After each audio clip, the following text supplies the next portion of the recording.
Stream's up.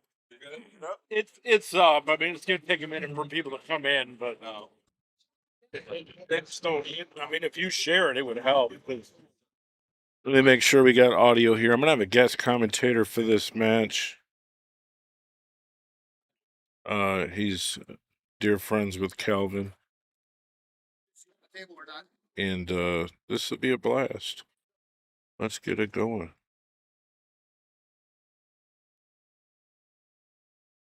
I mean, you can watch one pocket, you can watch 9 ball, you can watch it all here because I got 2 computers.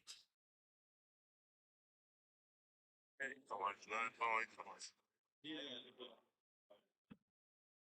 There you go. We're gonna do the headphones on. Talk. Yep. Okay.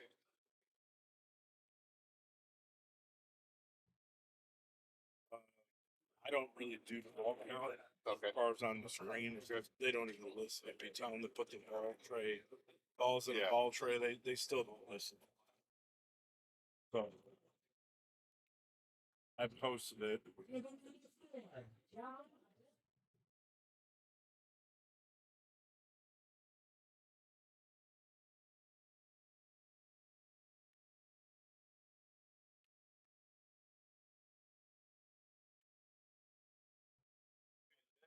If you want, I have a. Oh, okay. That's that button. That button, okay. And then this is the regular button. Okay. That's a commercial that I run. And that's a commercial that I run. I don't have to do anything with that. You don't have to. Okay. If you want to. Okay. If these buttons, okay.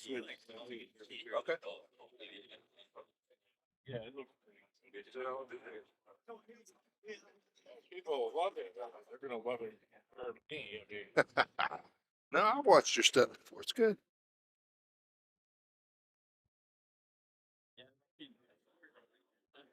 Jared.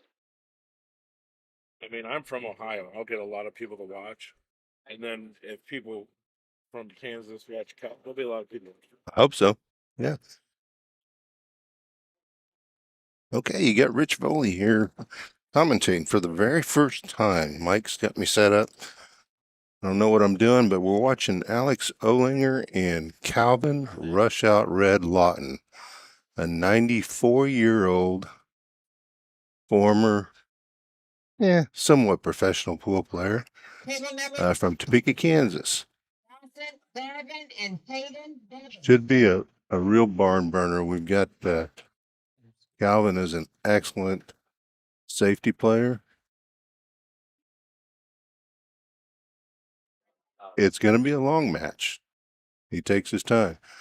But Alex is a great player as well. I've seen him in Derby City before, and he's amazing. Table number 13, Sandra, Delta, and Alvin with a good 3-railer, trying to get close to his pocket.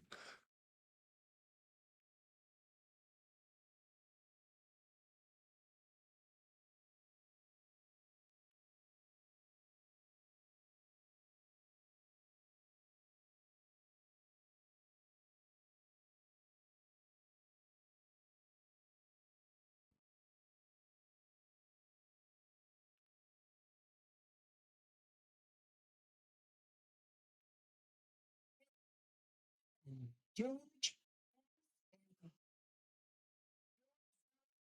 Santora, table 11. Santora, table 11.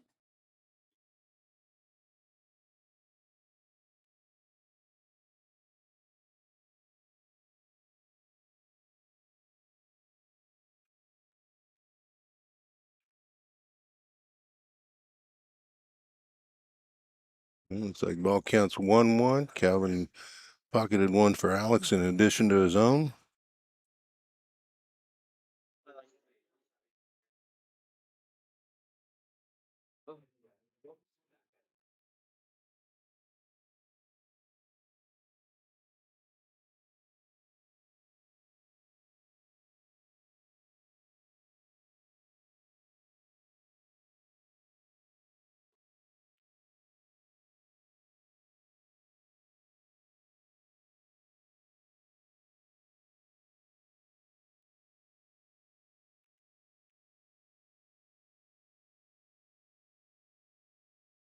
A little scary shot for Calvin, but he got the 6-ball cleared out.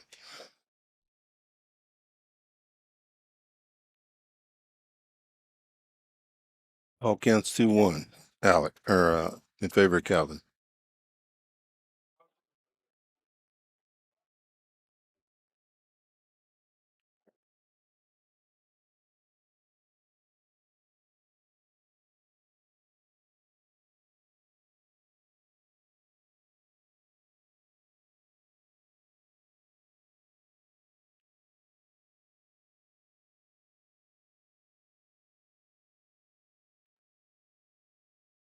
I wouldn't be surprised if this game goes up table fairly quickly. But it looks like they're shooting for the hole for now. Like I said, Calvin is 94 years old from Topeka, Kansas. He spent some time out in California, about 31 years, he said. I am not entirely impartial, although I like Alex. I've known Calvin for quite a few years and really enjoy his company. I got a miscue there.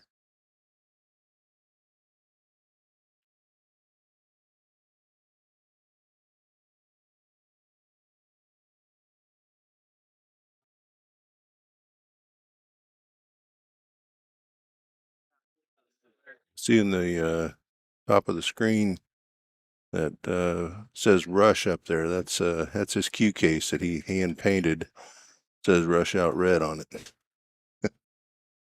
that was his road name. He hasn't shared how he got that.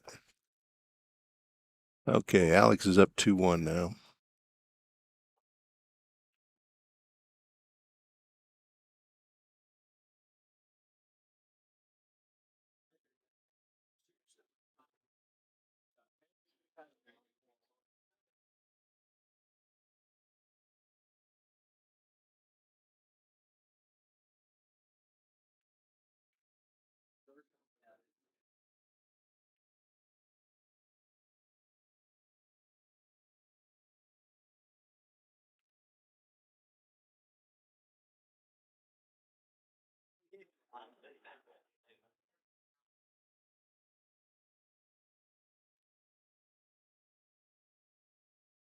He's looking at it where Alex is looking at him. I got jammed up on the, I got jammed up on the 1-2, didn't get on the 6.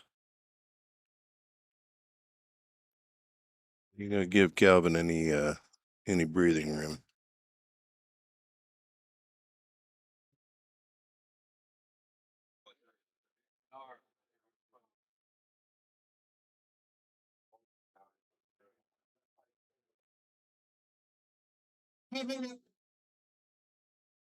Table number 3, Brett Snowden and Braylon Martin. Table number 3.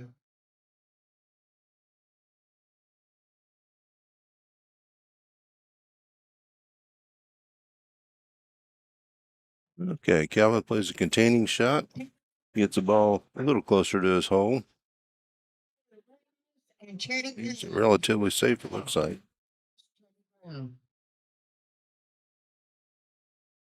Little context for this morning's match or this afternoon's match. Calvin played 3 matches yesterday. I'm sure Alex did too, but I was watching Calvin. He had a really tough match with Whitey Walker.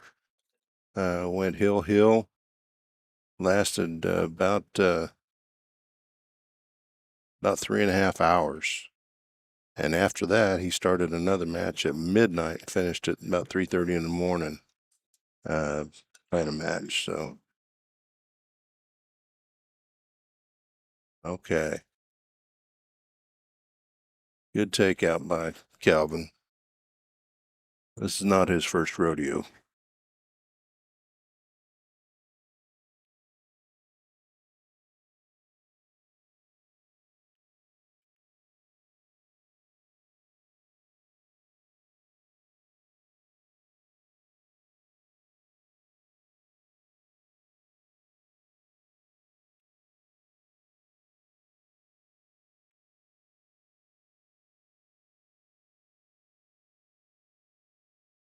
Nice bank by Alex. Set himself up well for the 4. See if he's going to be able to get any other balls.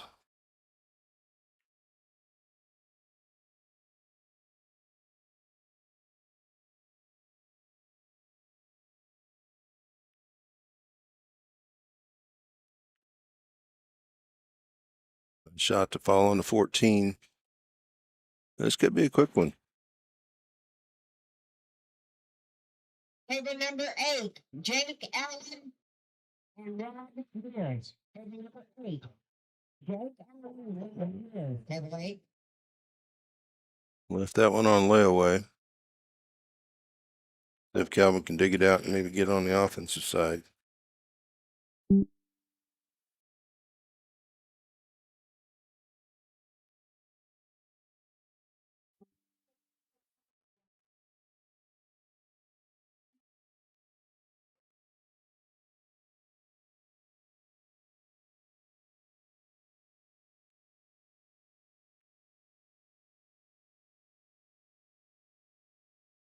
At 94, you can imagine Calvin hasn't been active in the pool scene outside of Topeka and Lawrence and Kansas City a little bit for many years, but he's still playing just about every day.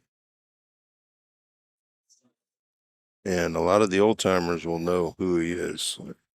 It's fun to watch folks from around here that know him, but the people all over the country will know him. California is where he played a lot. That's where he learned one pocket.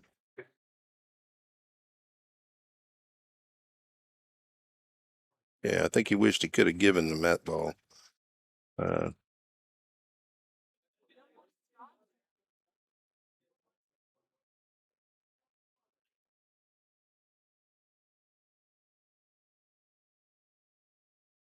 So the ball count should be 5-1, I believe, in favor of Alex. Fixing to be 6-1.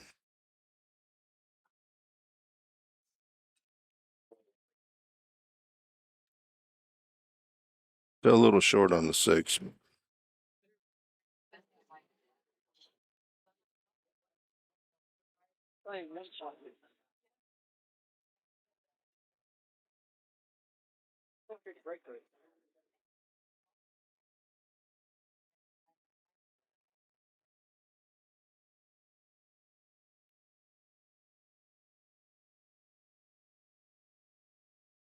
The aggressive shot there for somebody up this much in the ball count, but from experience, I'll tell you that's when Calvin gets dangerous, is when somebody takes a chance on him. Alex knows what he's doing though. He's no babe. Table number 6, Don Coates and Robbie Bolton. Table number 6. Table number 8, McCluskey and Darren Outlet. Table 8.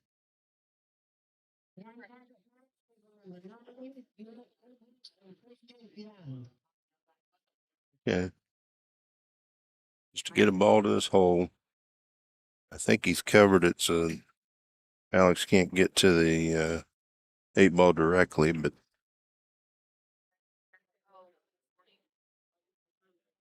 Might kick at it.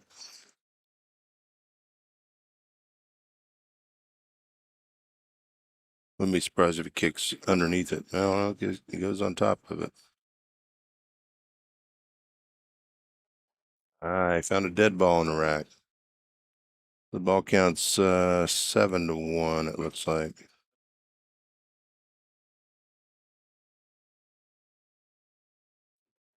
Calvin needs them all, but I'm guessing Alex is going to get this 8 ball, and this will be a wrap for game 1. There you have it. Game 1's in the books.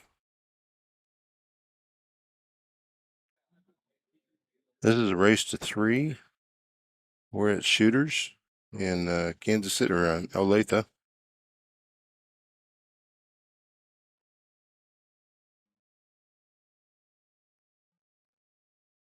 Evelyn Dysart puts on a really good tournament, and her helpers. I don't know her helpers, but and Dan Tull's got a great facility here for a lot of big tables. I think there's 13 big tables, a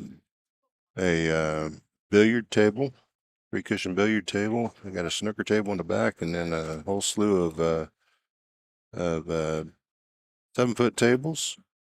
They've got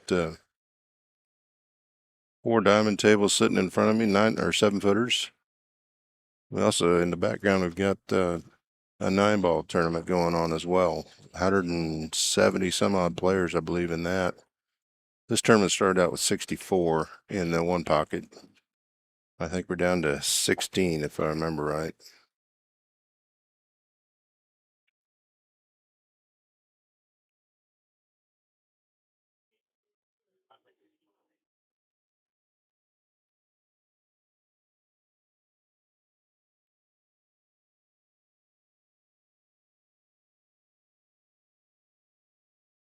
Good break. No obvious leaks out there for Calvin to exploit.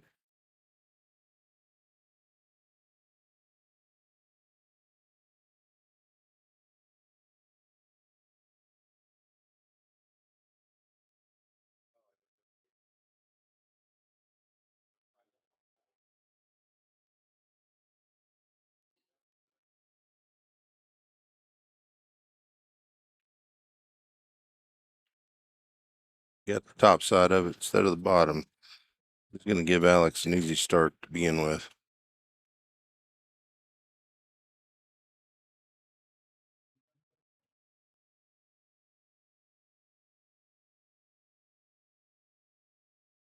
I'm guessing he's going to go to the 8 next, but he could come around 3 rails or 2 rails for the 7-ball.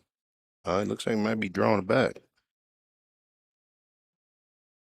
Well, that's pretty good strength there coming off the crutch.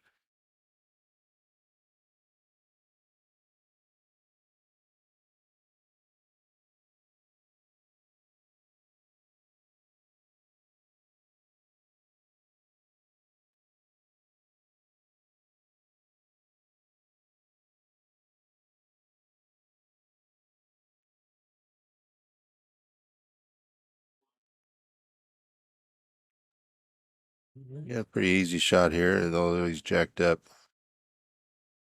Alex is a tall man, so he should be able to get this no problem.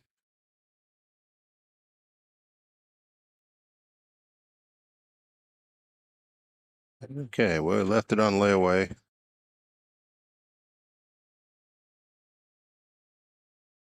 Unless Calvin finds a dead ball, I'm guessing the 14 is down. He's gonna concede that ball.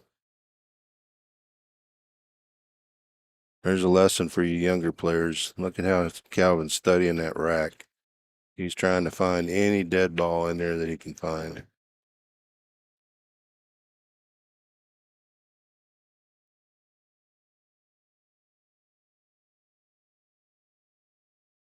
And he'll do that at just about every shot. He'll study that rack.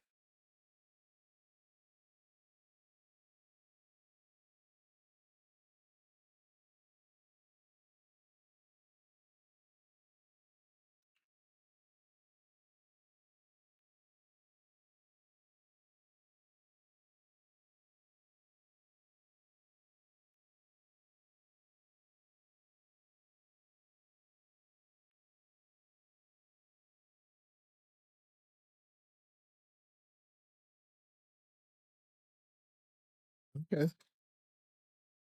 Pick the ball up high enough that Alex doesn't have a return shot on the 8.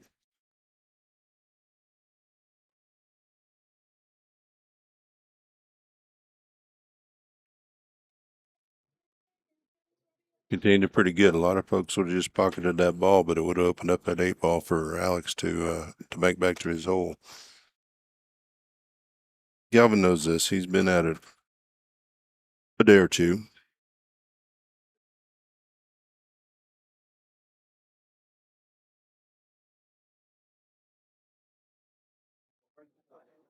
Okay, containing shot from Alex.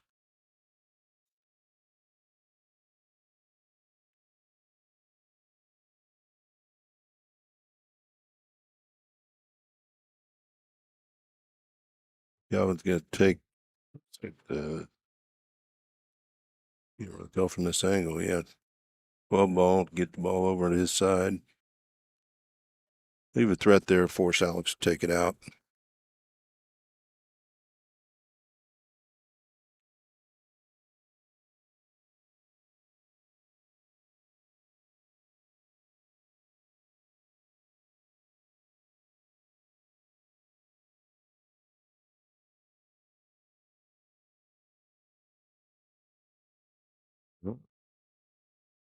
We'll see if Calvin can put some offense on him.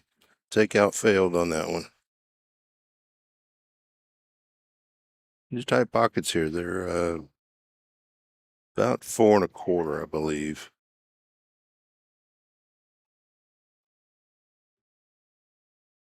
Playing on Brunswick's for this match.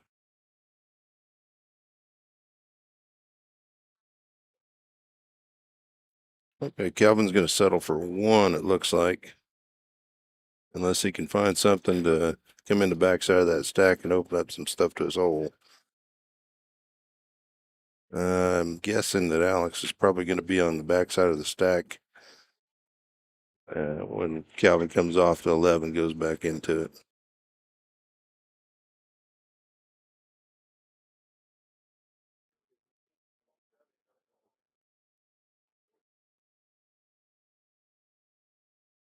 That's the way you keep a good shooter off of another shot.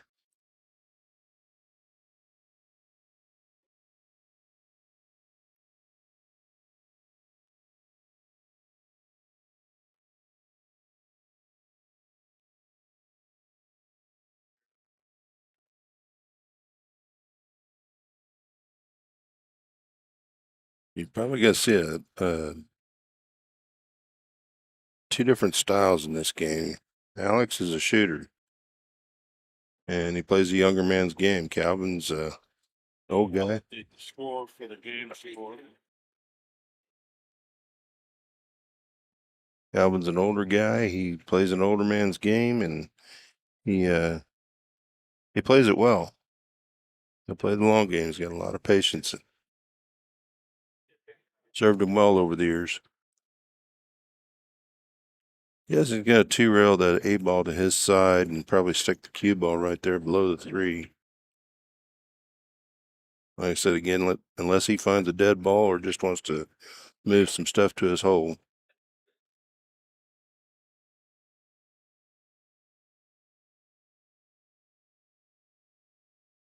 There again, studying the stack. Smart man.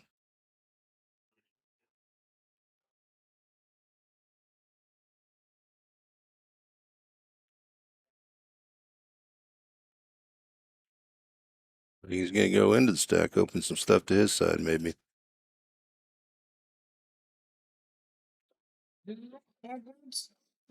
Yeah. Okay.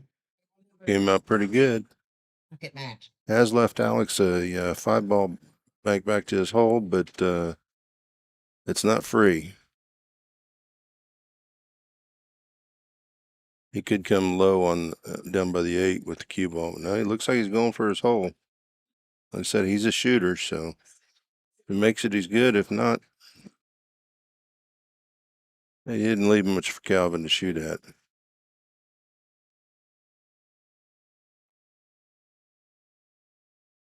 Got a real thin cut on the 3 ball, but In my experience, I don't think he's going to take that shot. I think he's going to try to play safe from the 5-ball and try to keep him off of the 3-ball bank or 11-ball bank. That's not an easy task for him.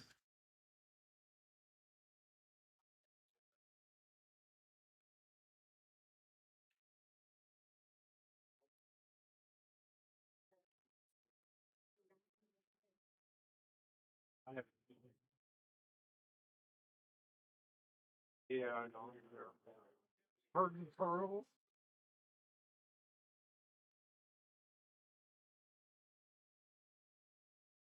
Alex got him in a bit of a spot. Oh, he could see the 2-ball. I didn't realize that. Okay, he's left Alex a thin cut on the 5-ball.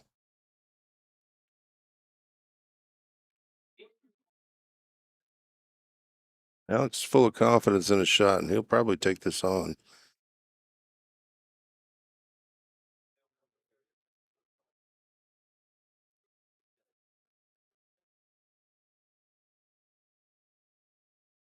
Okay, here's an offensive shot for Calvin.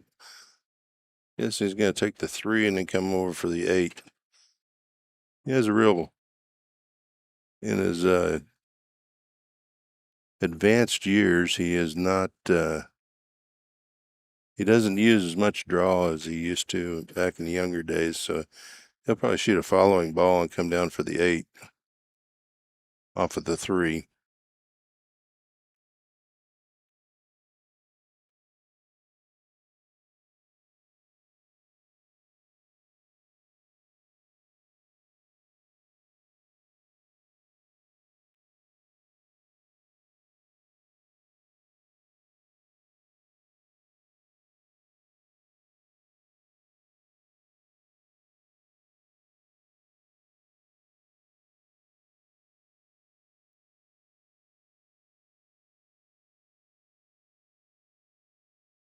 Okay, he's going to play the combination, try to keep the cue ball on the end rail.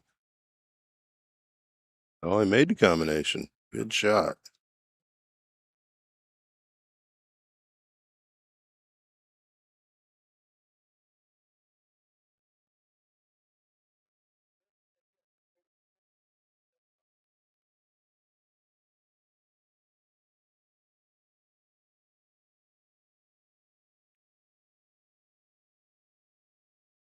Just nice, easy roll the ball in. That's his style.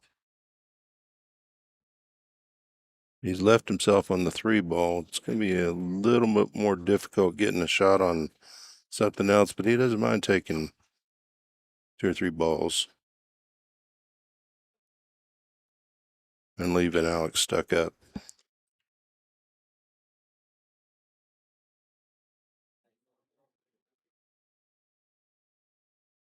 What I was saying, he plays a lot of following ball. He just doesn't have the strength or doesn't have the confidence in his strength to do a lot of draw shots.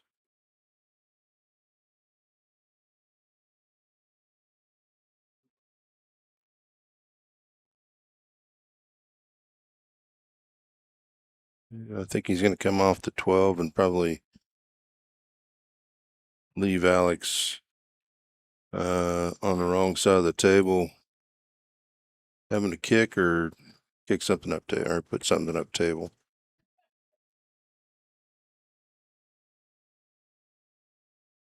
Send the 12-ball over to his hole and try to keep that cue ball down low to this end of the table.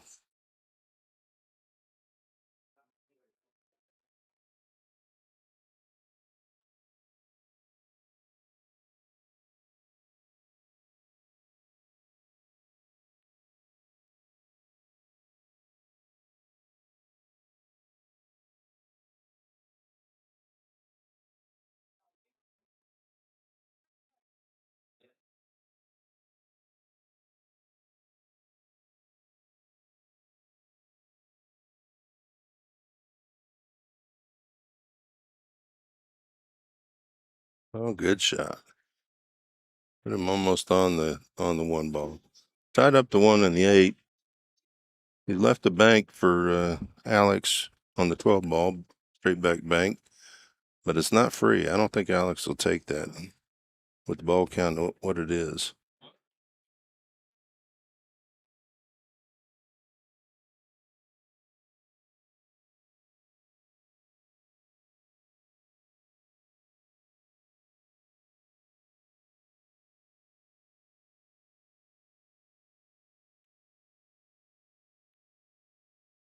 I suspect he's going to take the 9 ball out and try to leave the cue ball down on this lower end rail. Oh, he's going to go for a 2 railer on the 11 ball. Oh no, he just broke up the combination. I expect you're going to see him cue ball tucked up underneath that 1 ball momentarily.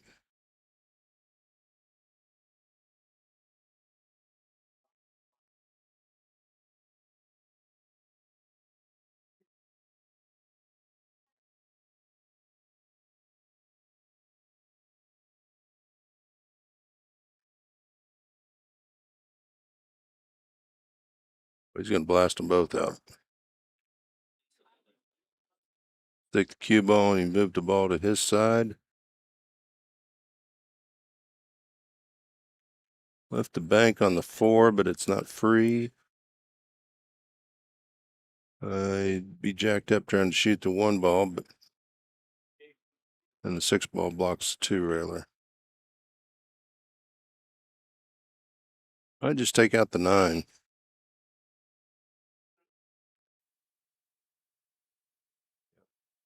Yeah, here's the zip table game I kind of expected we'd see. It's going up there. Alex got some banking lane problems on his side. Calvin's free, but he can't really shoot at anything down there. So I'm guessing we're going up probably Alex's side. Gonna get real congested here in a minute.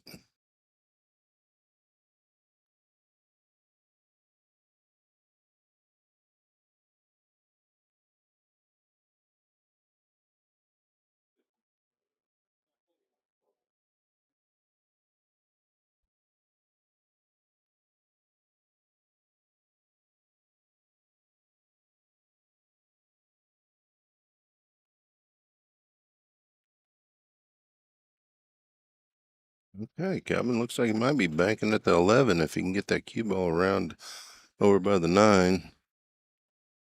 There you go. He's got him. He's giving Alex a shot, I think. No, the 9 ball doesn't pass the 4, so.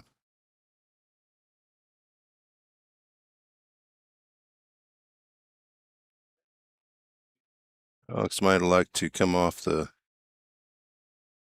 side of the. No, he's gonna bank at the come off the 4 or 2 ball, come down below everything.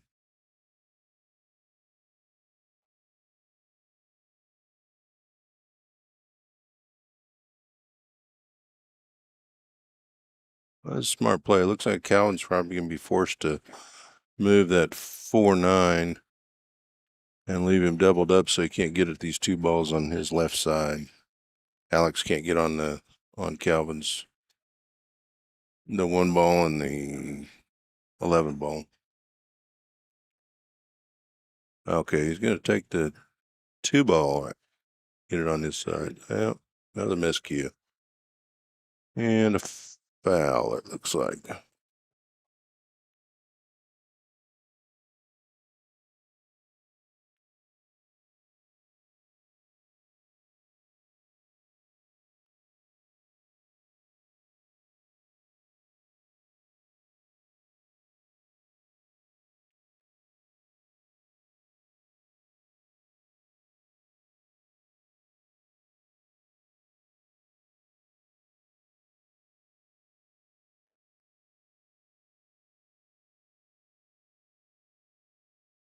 He thinks he can hold it. He's probably gonna shoot that 11 ball. Try to stay underneath the 1 ball.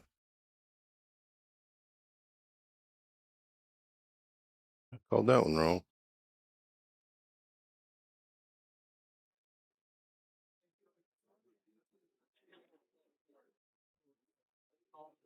Calvin will just take out this one ball most likely. Leave the cue ball down on the end rail if he can. Get the one ball back to his side. Pretty safe shot. The bank lanes for Alex are still blocked.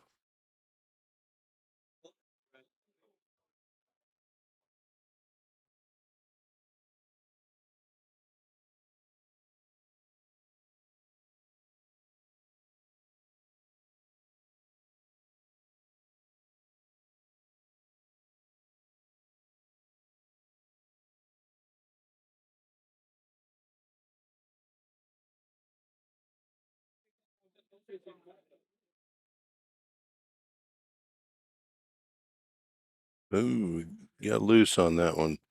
Came out all right. Didn't leave a shot, but it moved his 11 ball off the rail.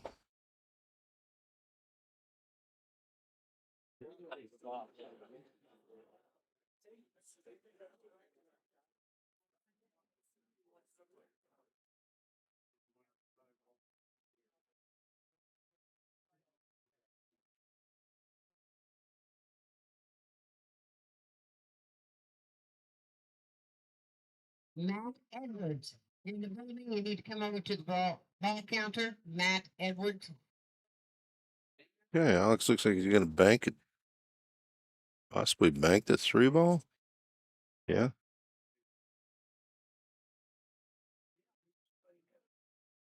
He got safe too.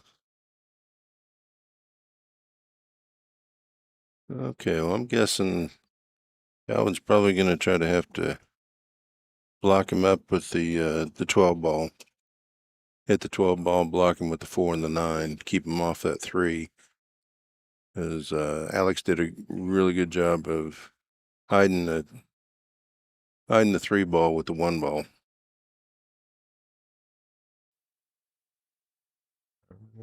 Maybe he's gonna. Okay, Calvin elected to go for it. That's more aggressive than I thought he'd be. I think he was hoping to stay behind those 4 balls. I'm not sure that would have been successful either.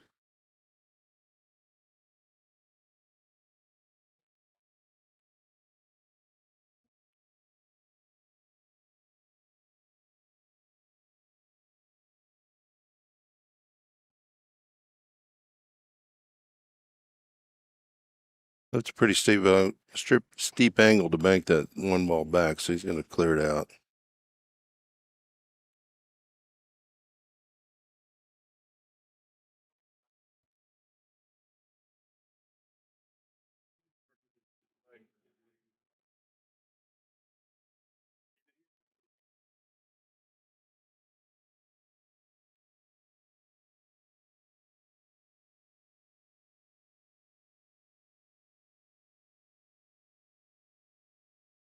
Not sure if Calvin wanted to disrupt those balls down there, but it is what it is, and he's still got a good cue ball.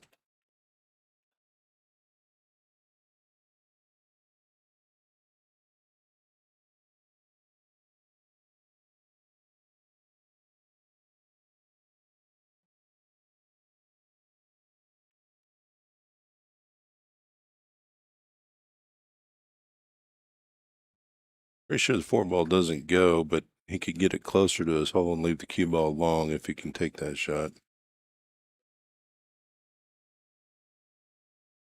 He likes to play safe. Not a bad move in that condition.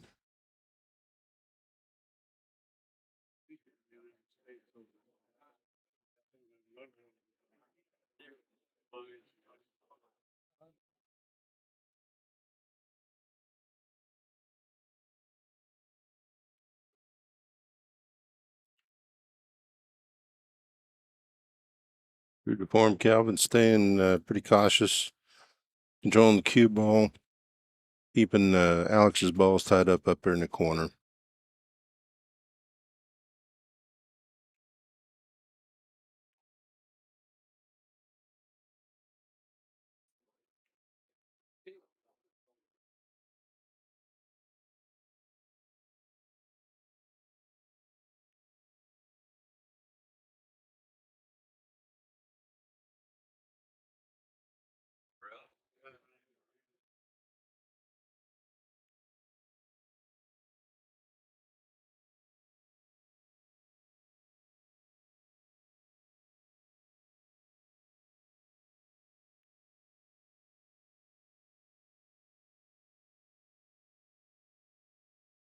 Big containing shot, gets the ball over to his side.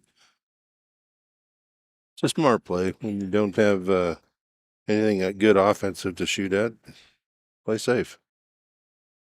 Get something over and help get over on your side and help you out a little bit. He didn't cover it up though, so Alex is going to take it out. But I don't know how he does it. He could leave a shot on the 3 or the 4 if he goes up high.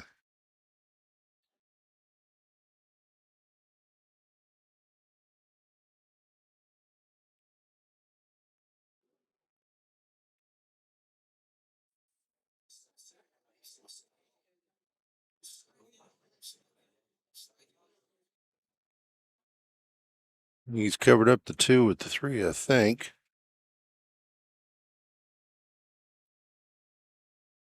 Yeah, I would have liked to taking that 2 on, but the 3 ball's in the way for him.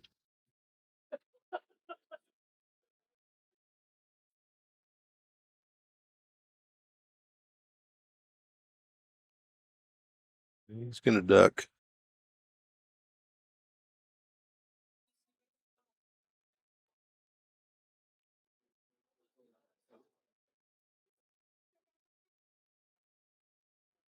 The folks that are used to seeing Van Boning and Filler and the Ghost play, this is a different style of game. This is moving balls slowly and deliberately because the shots aren't there.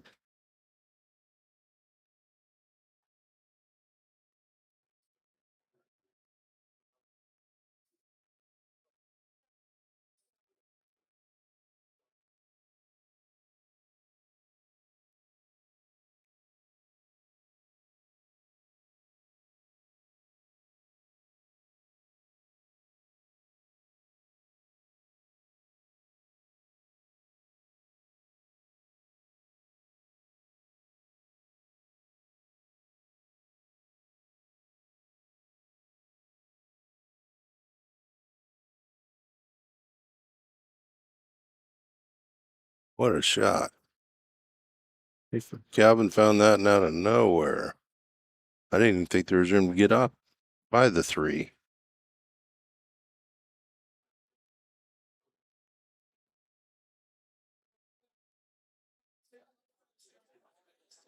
I was a little worried about the kiss on that. I shot a little tentatively, but got it by his hole. Takes a shot away from Alex. He's got to move that.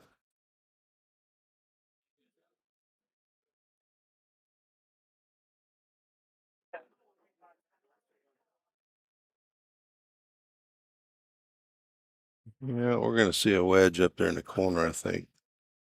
Calvin's got a guard against that 2-railer on the 6 ball if he leaves that cue ball over by the 4. Looks like the 6 ball's stuck on the rail. I don't think he can shoot that safely. Guessing he banks a 4 over his side, but I need a running ball to keep the 4 ball behind that mass of balls down there in the corner.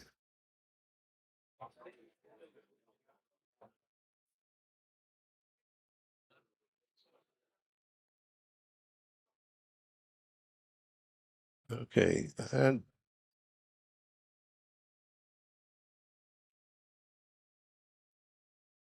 can't tell if Alex will take on the 2-railer or not.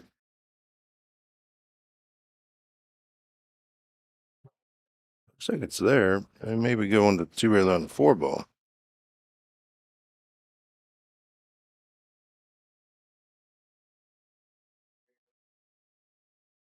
Okay, applied some pressure to Calvin, but didn't block him, so Calvin will take the 4 ball out. Actually, he's got potential to shoot that 3 ball safe to his hole and get behind the 9 ball. The 4 ball's on the rail, so you can't get to that. But okay, Calvin's going to take the 1-railer for his pocket. A little bit long. A little bit short, rather.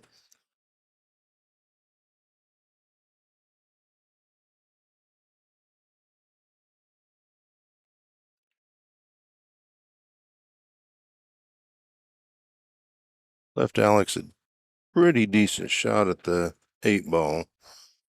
Back to his hole. Decent bank shot.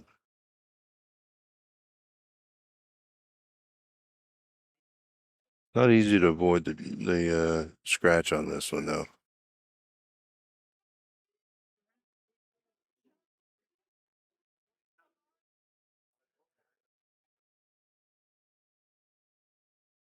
Yeah, he's left Calvin a free shot on the 8-ball.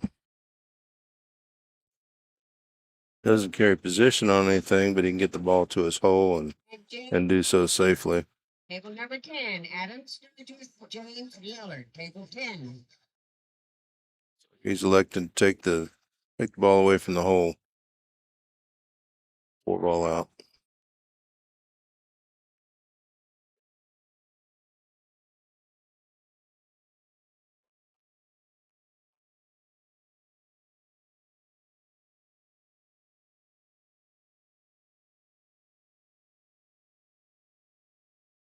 Good containing shot. Didn't improve his stake much, but at the very least, it'll keep Alex from getting 2 balls. If he'd left the 4-ball there, Alex could have got if he happened to make one, he had the 4-ball there. So I think that was his thought process.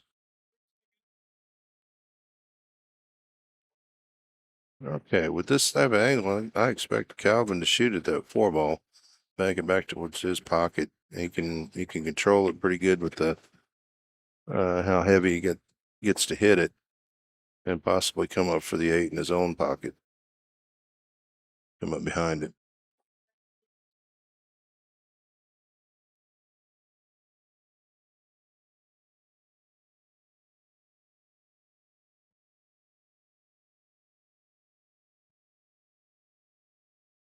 Yeah, he played it pretty gingerly there. He didn't want it. He wanted it up by his hole rather than worried about shape. So he didn't overhit it.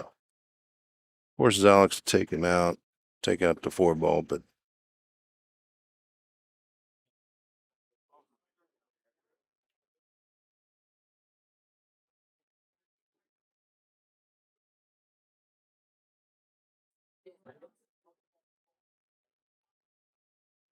okay. Try to come off the bottom rail for the kiss shot.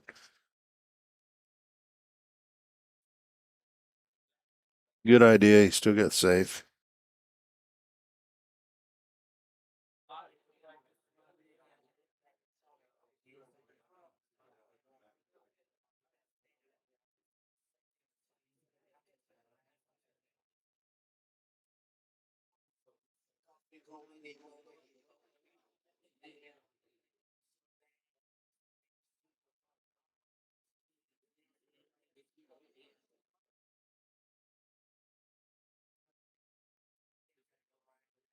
Okay, that's the intelligence of this old guy.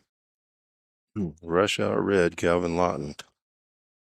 He knew if he'd shot the 8-ball or anything else to try to clear balls out, he was going to leave the 4-ball as a cross bank. So rather than do that, he took it out himself.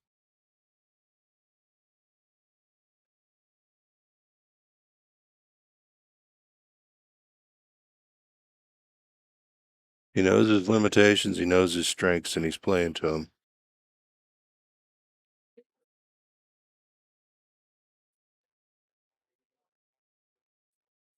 Okay, another good ball for Calvin to take on I think he'll take on the 8-ball this time. It's pretty safe for him. He'll put it for pocket speed, try to leave it close to his hole. If he does that, it's not going to cost him anything to shoot this ball.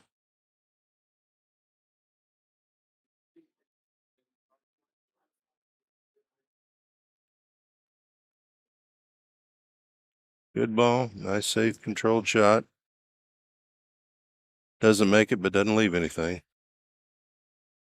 Keeping the pressure on Alex.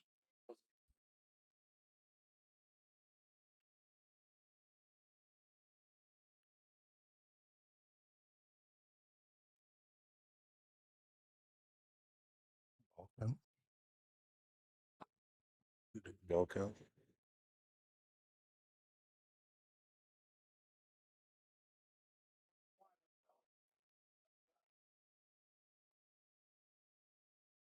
Oh, gutsy move. A really thin cross bank.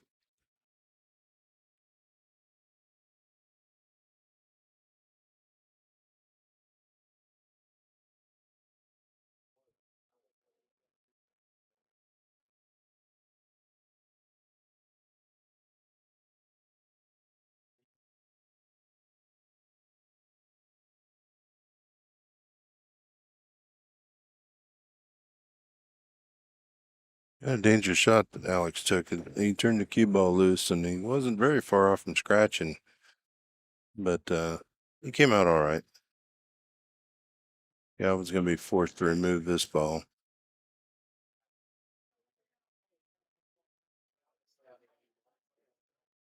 I kicked at it. That's one old timer's rule that Calvin ignores sometimes. He will kick at a ball to his hole, and he's very good at it.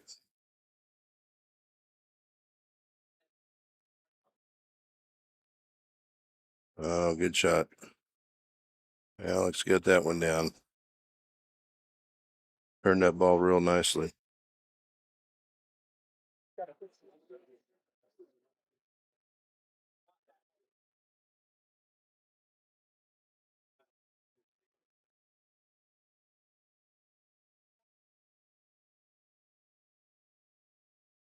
He thinks he's got a dead 4-9, or I think it's 4-9, 7-9, 12-9. Okay. Took a gamble on that one, got some bad luck. Calvin's going to have a nice easy shot on the 4. I expect him to roll it up to where he's about parallel with the 9 ball, or just short of it. Maybe leave himself a bank. Okay, didn't go quite as far, but he pocketed the ball. Still got a cross bank.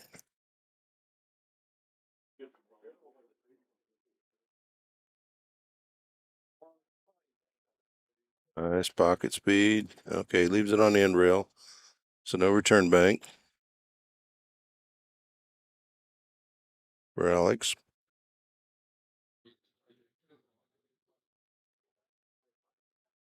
And he can't shoot the 3 ball safely back to his hole. Expect that's probably what he's going to do. The 9 ball's far enough off the pocket that he can do that safely. Deal with the 9 ball later.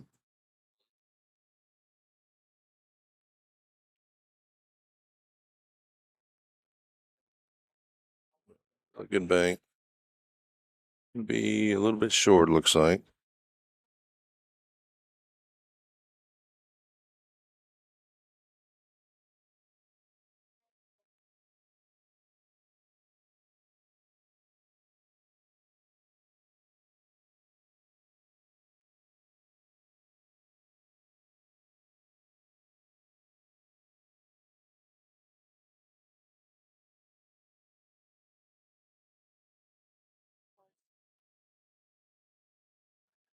Ball needs to run if he's going to keep him off of another bank try, but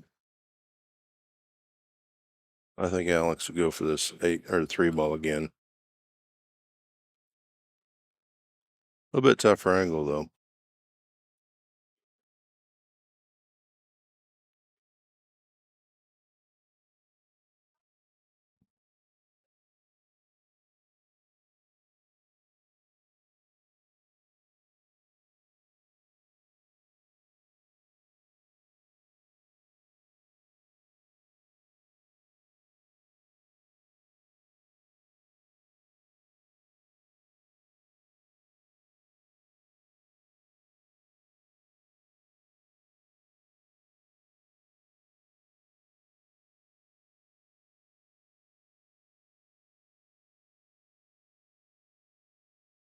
Folks aren't speaking though that Calvin is an artist in addition to playing pool and other endeavors. He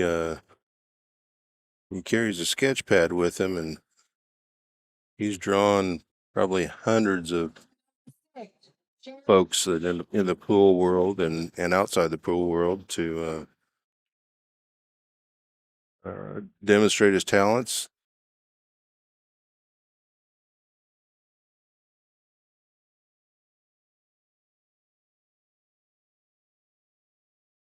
I've got my own. Hope to get another one someday. The last one was 25 years ago.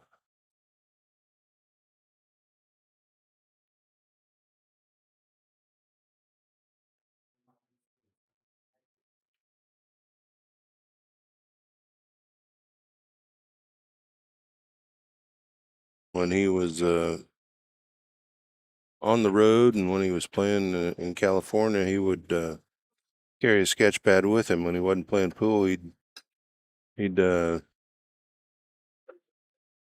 work up a sketch of somebody they saw in the bar, and if they liked it, they might drop him a little bit of money. So he's always trying to make a little bit of scratch.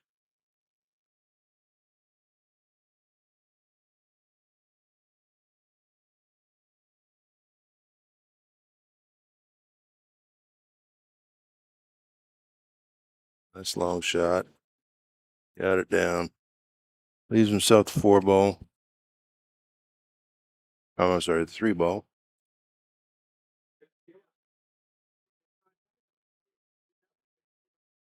He says he doesn't like long banks anymore. He can't see quite as well, but he still does pretty good with them most times.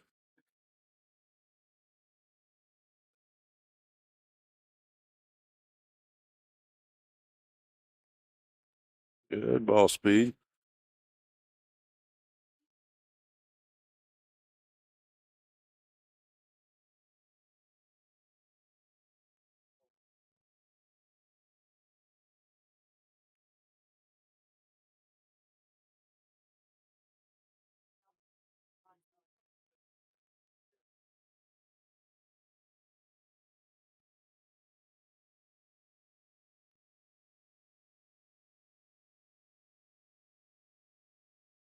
Six ball still froze. I don't think he's going to take a crack at that one. I'm not sure he's even comfortable taking a crack at the 3-ball. He's going to run into those other balls. So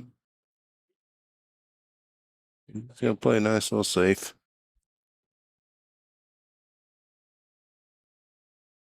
Okay, the ball counts. Alex is 5 and Calvin is 6 at this moment. And the game count is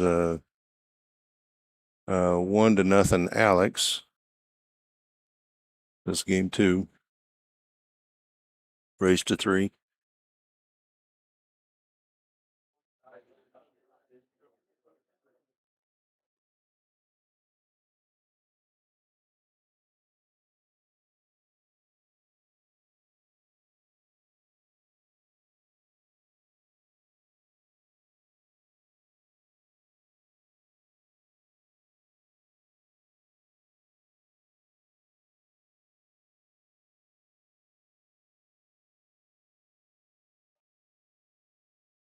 Calvin might be trying to decide whether he wants to cross the 3 back to his hole, which is a safe shot.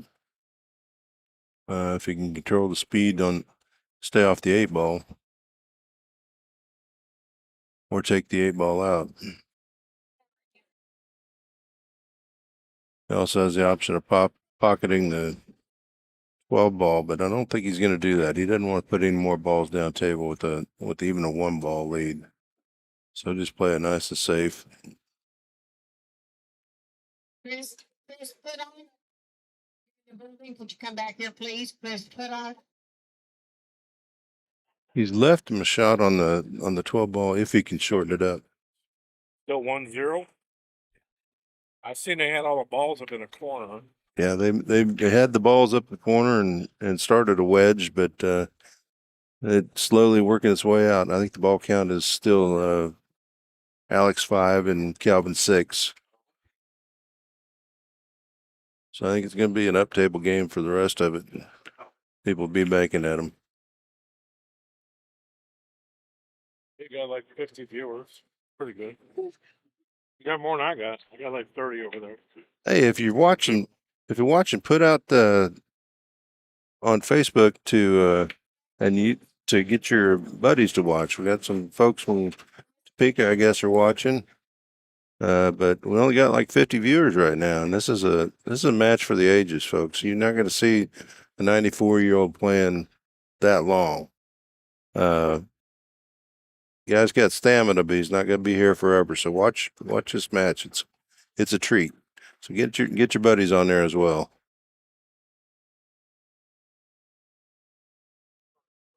Okay, Calvin just shot a containing shot. We're gonna stay up table, I think, for most of this match.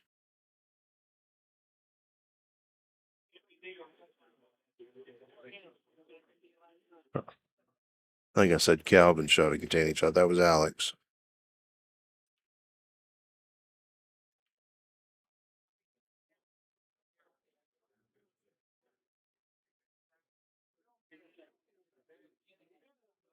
Okay, he tried to come off of the. It's not going to end up good for Calvin. He tried to come into the 8, and he came off the 3 instead. So he left the 8 ball in the spot. Expect it's going to be 6-6 here in just a moment.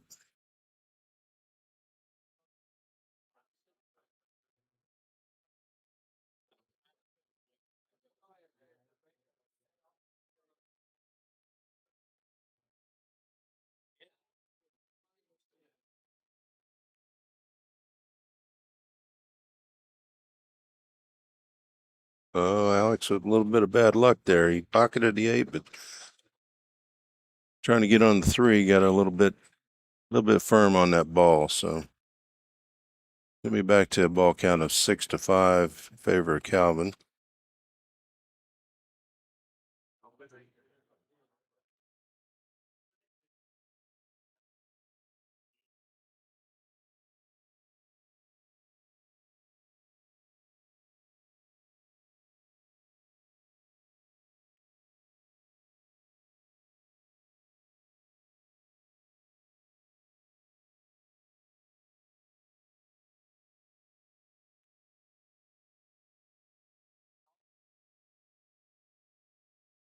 No whoopsie doodle shots today. That was just nice. Get some balls to your side and try to keep your opponent off of it. What you're supposed to do with even a small lead.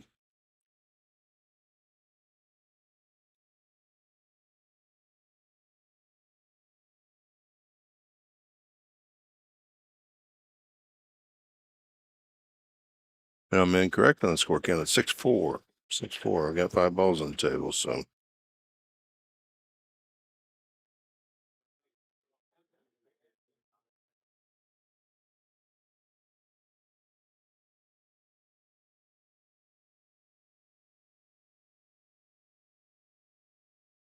I don't know that much about Alex. I believe I was told that he's from Ohio. I don't know what town.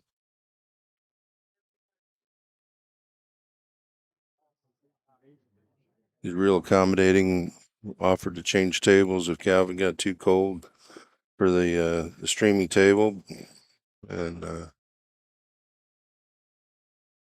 real pleasant guy seems like.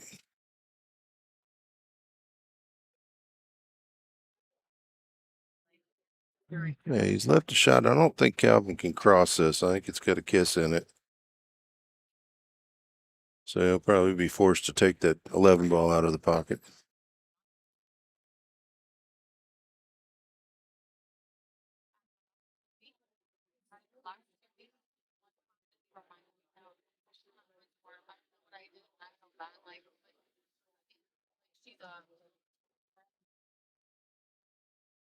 He's not studying. He's waiting on another player to finish their shot on the other table. He knows exactly what he's going to do.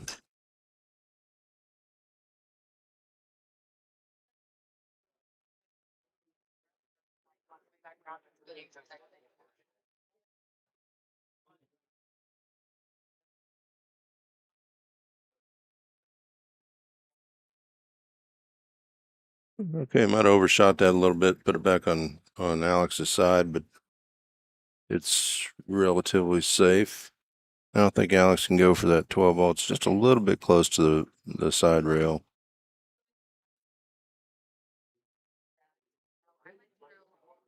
But I've seen some incredible bankers down here this weekend that might take that on.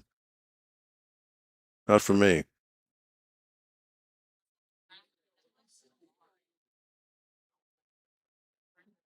I think Calvin might have blocked him off of the 8-ball. You can't take the 8-ball days. You have to go for.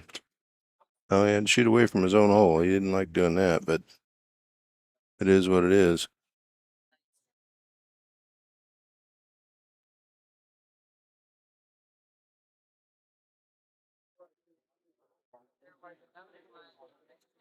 I don't like taking balls off my side. I'm guessing he doesn't either.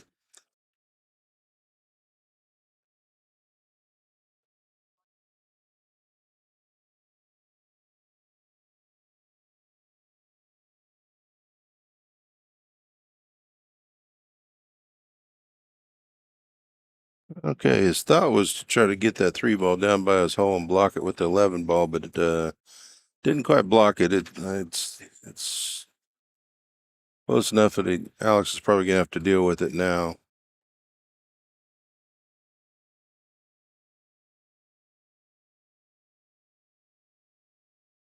He might take the 11. Yeah, he's trying to get 11 to his hole and freeze the cue ball on the rail.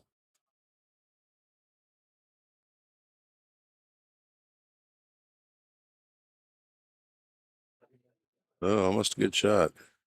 He left Calvin return bank. It's not going to carry position, but Calvin just wants more balls by his hole, I think.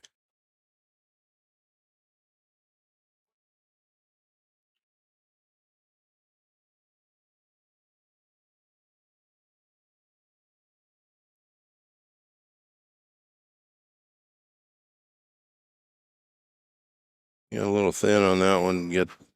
But he moved the 3-ball, so that's a good thing for him. Coming out though, I'm pretty sure.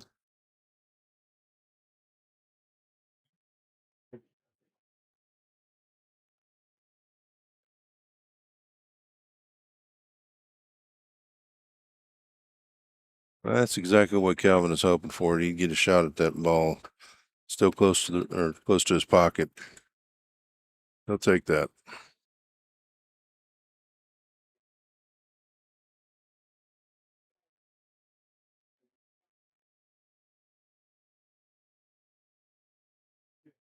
If he's got any gap on the 6-ball off the rail, I think he'll go ahead and take it on. Oh, he's going for the 8, I think. Maybe 2 railing it? Nope, going straight at it. That was a dangerous shot for him because he left that 10-ball open. Or 12-ball.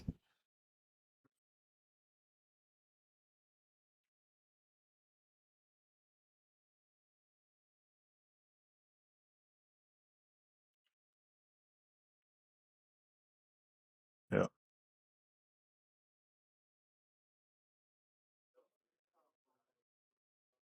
So Calvin's on 7 and Alex needs them all.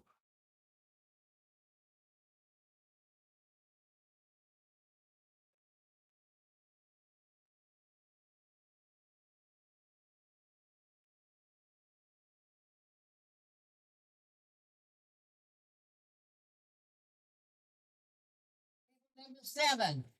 That was a tough miss there. Was coming out. David Harper Martin, number 7.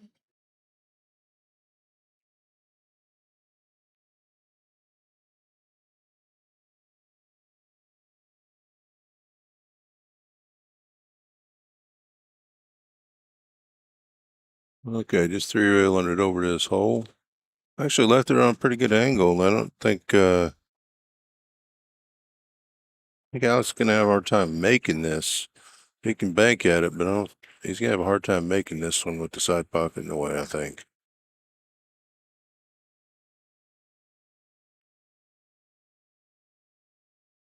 Yeah. Take it long. So Alex or Kelvin's gonna have a chance to take it out. Number 13. Jonathan Westcott and Julius Violet. Number 13. Jonathan Westcott and Julius Violet. Number 13.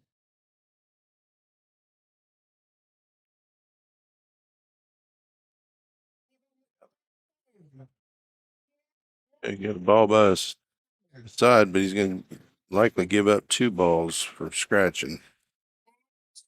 Table number 13. Almost certain Alex is as good a long shooter as he is going to take the 8 ball and then the 11 ball. So Calvin's back to 6.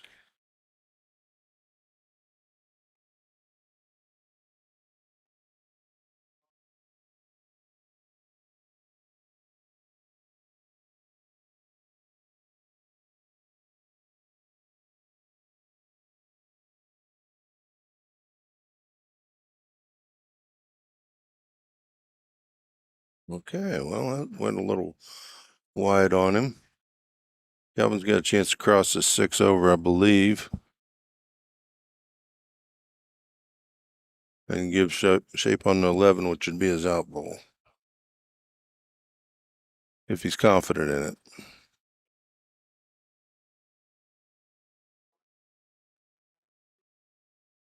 Most of the day, or most of this weekend, he's been playing pretty safe, so he might elect to go for the 11 ball and try to leave the cue ball down more towards the 3 ball.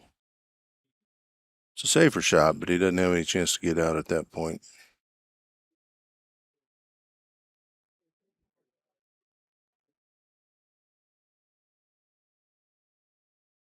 Okay, he tried something. I told you he'd kick it his hole occasionally. He left it in a pretty good position for himself and bad position for Alex, because I don't think he can easily bank that back to his hole. I don't think this table will do it.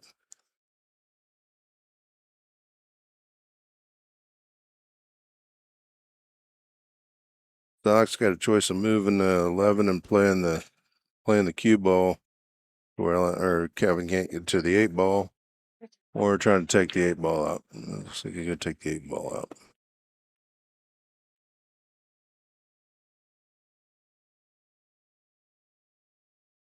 Okay, he stiffed that one really nice. That was a really good shot on this table. Unfortunately for him, he didn't end up with position on the 11 ball. I thought it would cut, but I don't think he's going to try it. Might cut it towards his hole.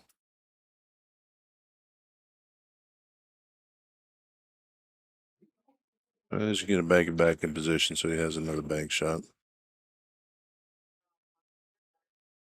Now Calvin will probably take this 11 on, although they could just roll on the 3 ball and put it in the pocket in the opposite corner, either spot it up or just leave it there.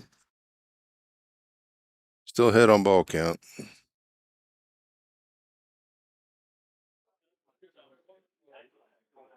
No, I'm sorry, they're tied 6-6.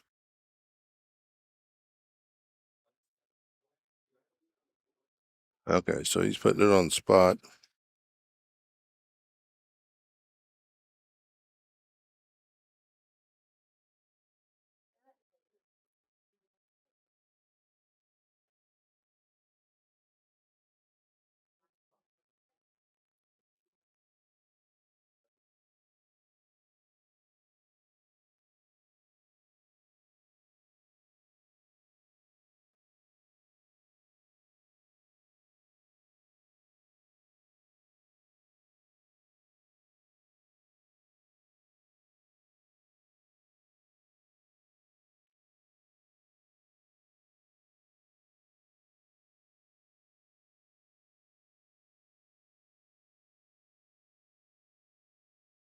Two-railer went long, so it's going to give Calvin a shot at a one-railer. If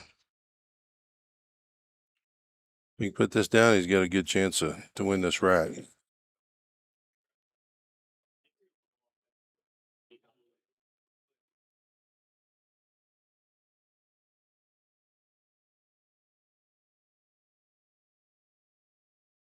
Okay, now he's left a two-railer, or I'm sorry, a one-railer.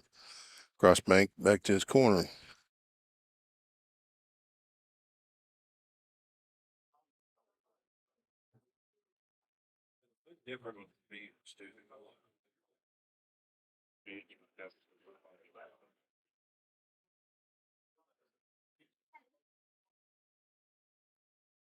He didn't have the same kiss angle that Calvin did, so He's going to get that ball. I think that's the reason Calvin spun that ball as bad as he did. I think he was worried about a kiss on that 11 ball when he shot it to his hole. Okay. There's a tactic that I've seen Calvin use many times. He's going to give up that ball and one more, and he thinks he's got a better chance of getting them out or getting them all out by leaving those balls on the spot or putting those balls on the spot. And who might argue with a 94-year-old with this kind of experience?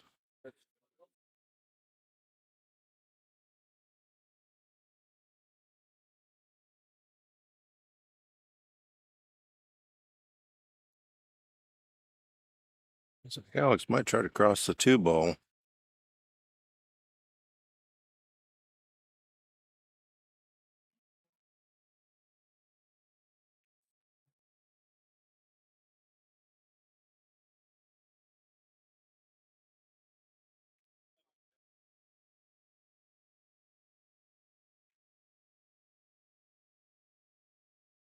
I'd see a treat here. Calvin's got a 3-rail shot that he shoots.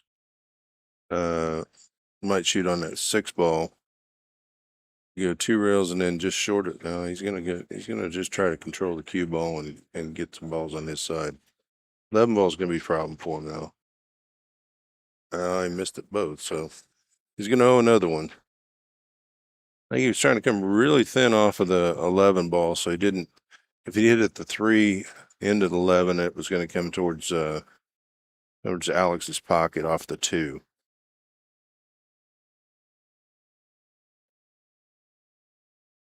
Although that looked like a bad miss, it really wasn't. It was a decision of his to try to really thinly bump those and leave the cue ball back up table. It wasn't that terrible a shot. Like I said, he doesn't mind having balls on the spot.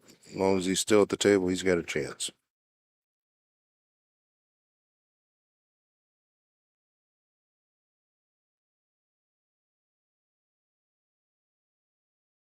Alex is in the same position that Calvin was a minute ago. That if he hits that 3 ball hard enough, he's going to send a ball towards Calvin's hole, and the 9 ball will go towards his hole. But he could leave a bank. I think this is part of Calvin's decision making process. Is that he can leave this and he gives the other player a chance to make a mistake.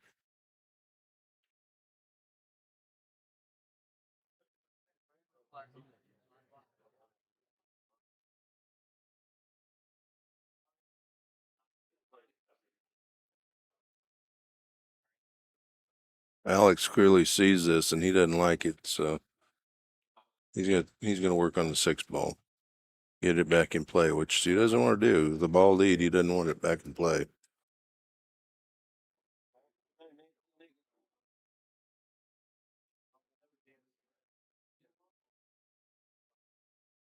And the same way that Calvin was doing, he's just waiting. Alex is just waiting for Calvin to make a mistake. So Calvin's got a little bit better angle to come off the 3 ball and maybe get below the 6 ball. It's not an easy shot. It's touchy, especially from the rail, but he's got a chance at it. Open some balls up and leave a cue ball behind the 6. Oh, very well. Well done. Didn't hide him as well as he'd hoped, but I think it's good enough. Table number 4, Jason McKenzie, Roger Dodger. Alex probably come off the 11 ball and try to duck down below the 2. Or behind the 2. He might be I don't know if he can get a 2 rail out of this or not.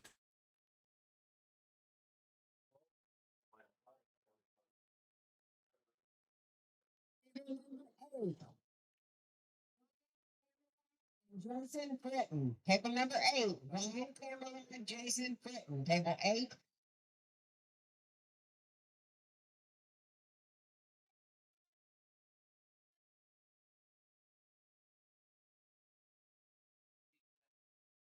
That was how powerful. You could saw that the that 6 ball covering up the cue ball only gave him a couple of options, and so Calvin was working that to his advantage. Alex did what he could, and that was a mistake.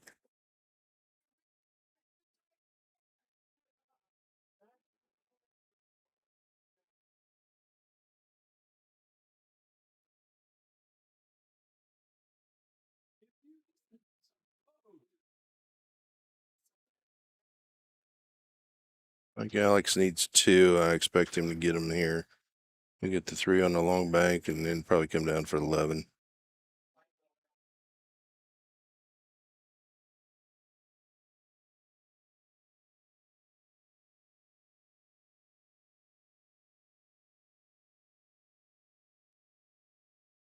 And he's short.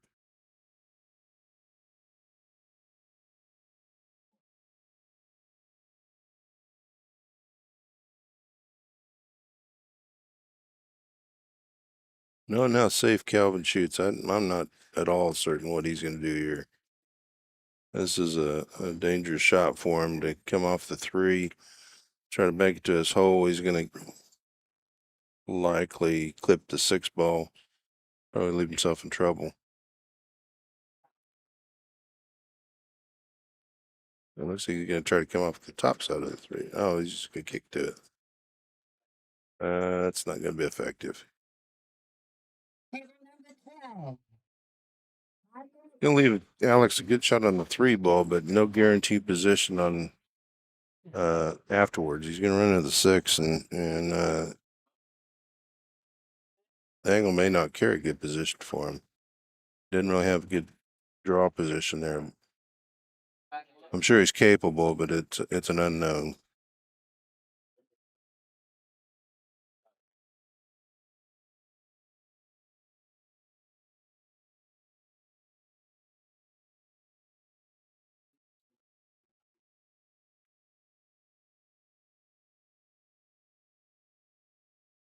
He's showing Calvin some good respect, only needing 2 balls.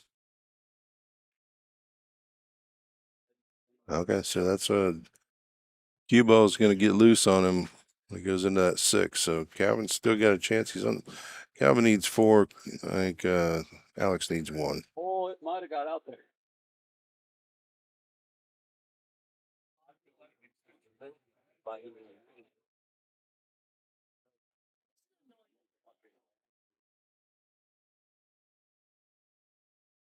Eleven ball's still on the spot. This is a cuttable shot.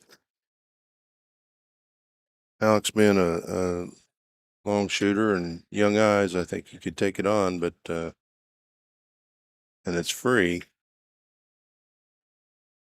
As long as he doesn't overhit it. Doesn't hit it too thick.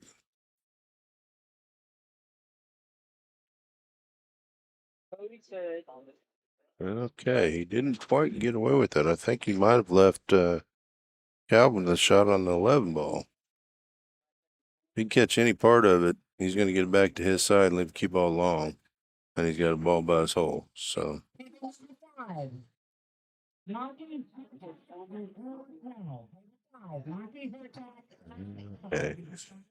Another miscue.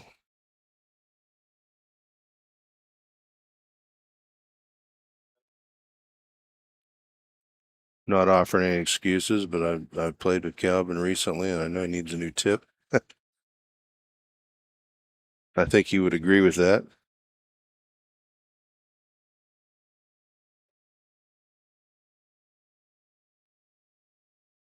Okay, Alex takes game 2. I'd update the game count, but I'm not really familiar with TV Mike's computer setup here, so I'm not going to touch anything. Me Calvin's break in rack 3. Scores 2-0. Calvin's down. Alex is up.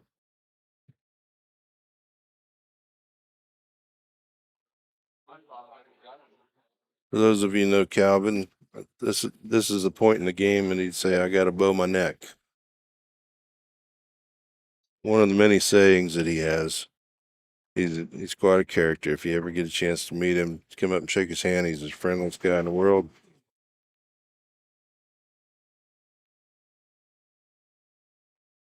He will beat you though. If he can, he'll beat you.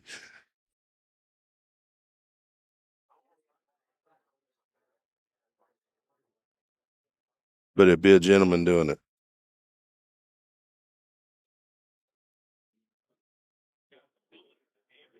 Table number 2. Sherry Timmons and Tyler Armstrong. Table number 2. Sherry Timmons, Tyler Armstrong. Table 2.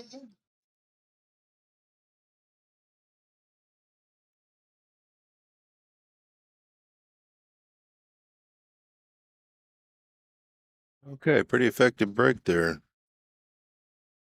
He didn't keep the ball close to the rail, but he's covered up the two balls low and high for his pocket.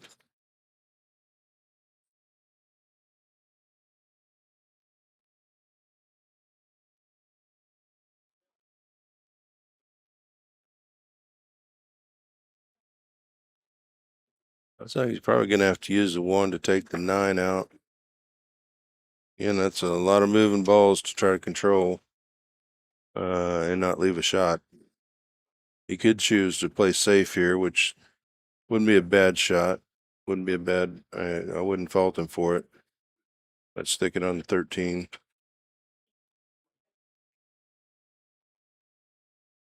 Yeah. Yeah. Somewhat effective shot. Calvin can get at the 13, or he might go off of the 7 and back into the stack if he's got the angle for it.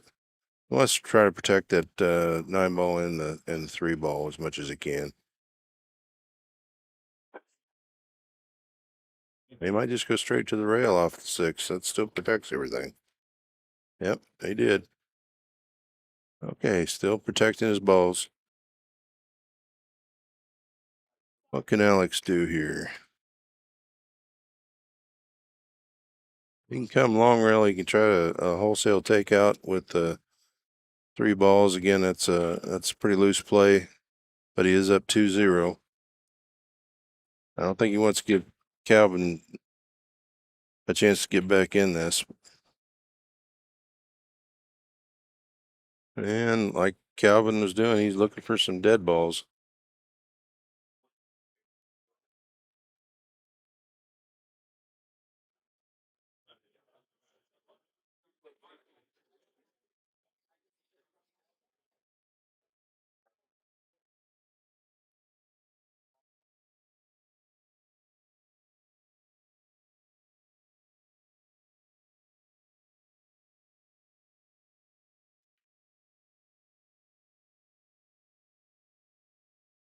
Calvin's last shot wasn't that impressive or fancy or anything, but it was pretty effective. So he's gonna put him back in the stack, I think. Try to get 30. No. Oh, okay. Didn't see that coming. But a very effective shot. He made 1 for each. So the ball counts 1-1. I'm not sure what happened. I wish I had a replay, but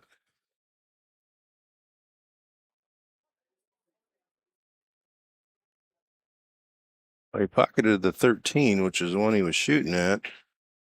I can't see what he obviously came off of a ball because he pocketed 1 for Calvin. Whatever it was effective. Getting a shot after the 3 ball is going to be difficult. He might lay up for the 5, bank the 5. Yeah. Okay. I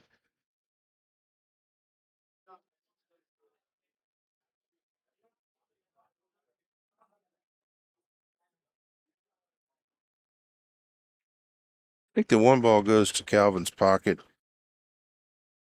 Oh, he might try. Oh, the 12 ball goes.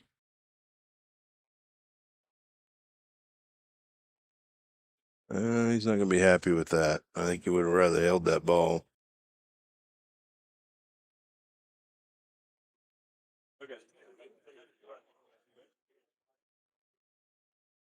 Ball counts 2-1. Calvin. I think he's gonna have to probably give Alex the 3-ball. Come up even with the stack so he protects the 9-ball and the 10-ball. There you go. Came up a little higher than he wanted. I don't know if Alex can see the 10-ball. If he can, he'll be firing at it.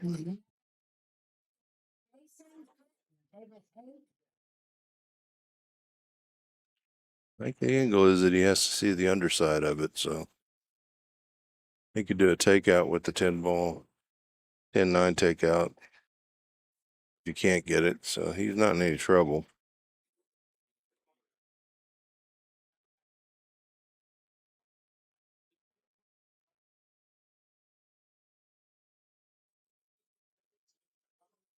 That was a cute little move there. Very effective. I think Calvin's probably gonna go up table, make him shoot at that 2-ball on the rail from way up table.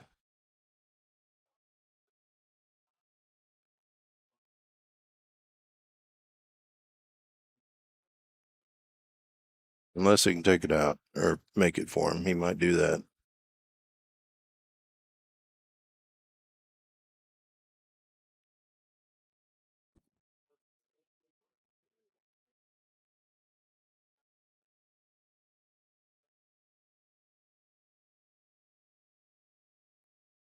Okay. Oh, this is a 10-ball. I'm sorry. I thought it was 2-ball.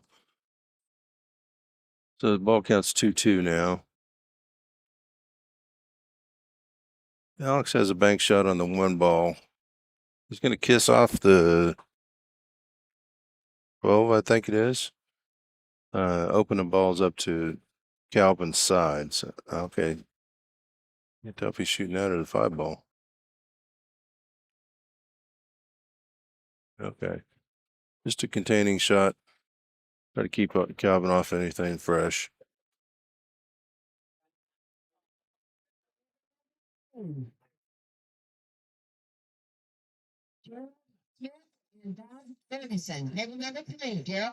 Okay, Calvin, got loose on that one. What Calvin saw was I believe that 7-10 was dead to Alex's hole, so he's trying to break it up. He just got a little bit loose with the cue ball, and it traveled a little far, so he can get a shot at the 12-ball. Alex has a shot for his hole.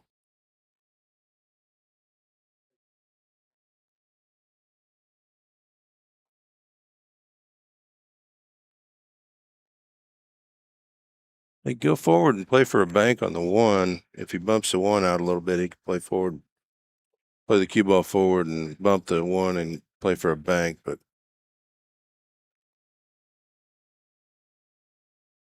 okay, that didn't work out quite as well as you'd hope, but he pocketed the ball. And he'll take the 1-ball out, send it around to his side, probably leave Calvin jammed up on the stack. Yeah. Bonus ball. You got the 9-ball out as well. So I think the ball count is 4-2.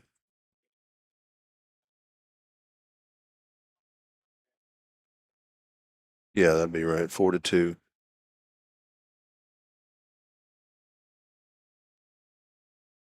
Pretty effectively kept Calvin off of another shot, sticking back in the stack. Game still? Really? No. I'm sorry. It's third game. Okay. Third game. Yeah, no, Alex is up 2-0. Yeah.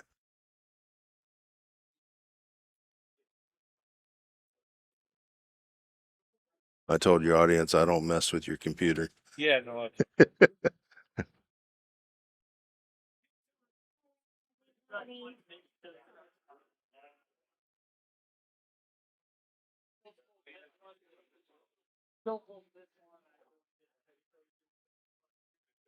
Oh, wow. Oh, wow. I knew that was possible. He knew how to shoot it. Without a little ticky there that he got off the cue ball, I think that 8-ball had a chance. He kicked the 8 off of the 7. Or Karam the 8 off of the 7. Try to pocket it, and he played that bank shot.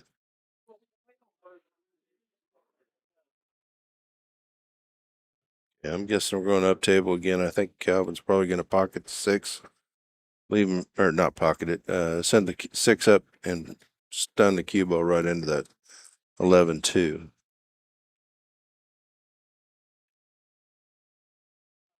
But he does have a free shot to get a ball towards his hole if he takes the 5. Back down here by the 8 and 4. Or a 3-railer. Yeah. His 3-railer turned into a 2-railer, and he left a shot for Alex straight in his hole.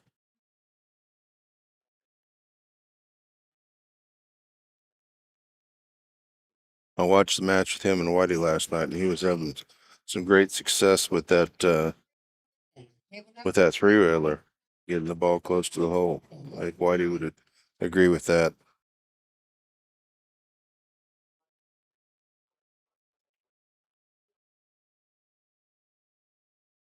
Got his nose up a little bit. He wanted to try to play a little bit like he used to play.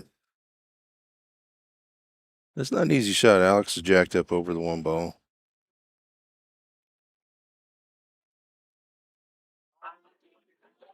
Yep. Well, Kevin's gamble didn't pay off, but it didn't hurt him any either. So he's got he can pocket the 6 ball, move the 11 ball towards his hole too, and go up table. He's in a pretty good position right now to get some balls if he can pocket the 6, get it down. You got to avoid scratching the upper corner, but might also elect to bank that 5 ball. I think it's open. 9 ball might be in his way though.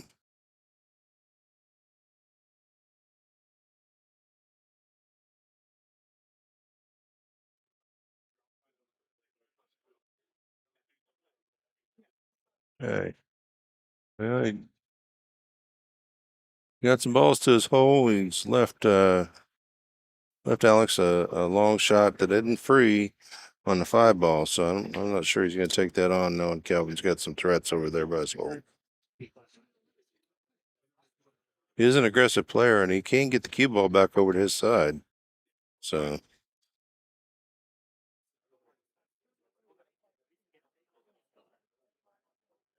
Okay, he pocketed and made good position of it.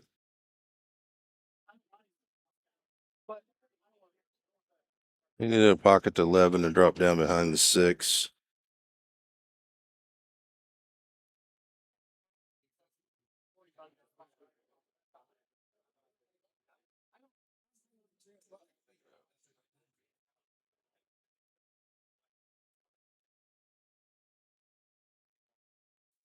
Okay, so the ball counts 6-2, I believe, right now. So he's got his 2 out balls right there, the 6 and the deuce. I expect him to win game 3 real quick.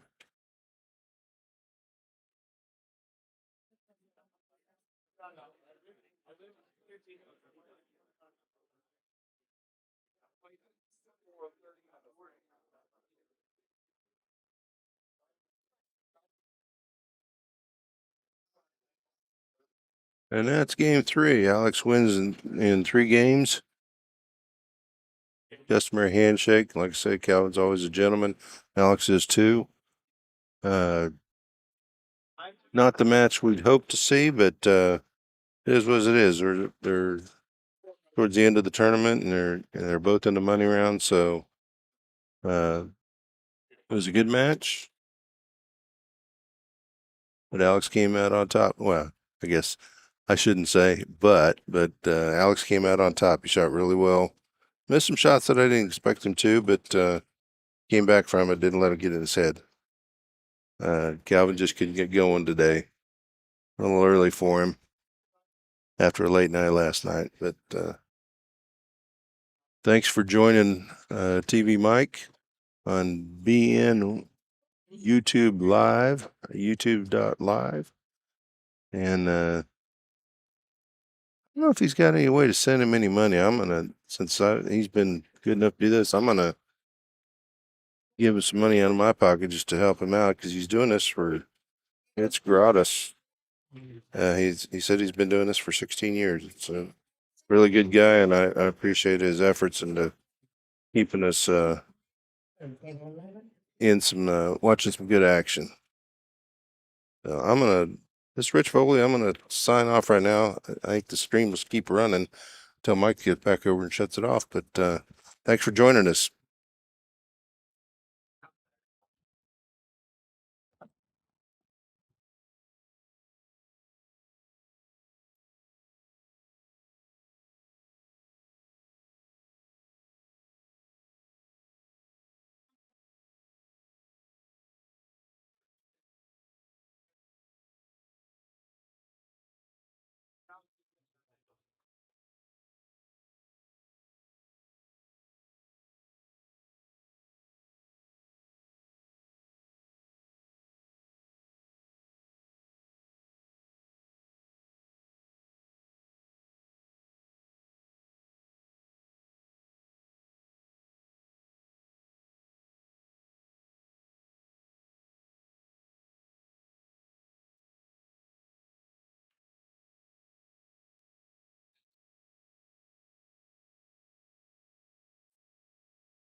Number 16. Brendan Hosto and Sean Holtzgraber, table number 16. Holtzgraber and Hosto, table 16.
Table number 6.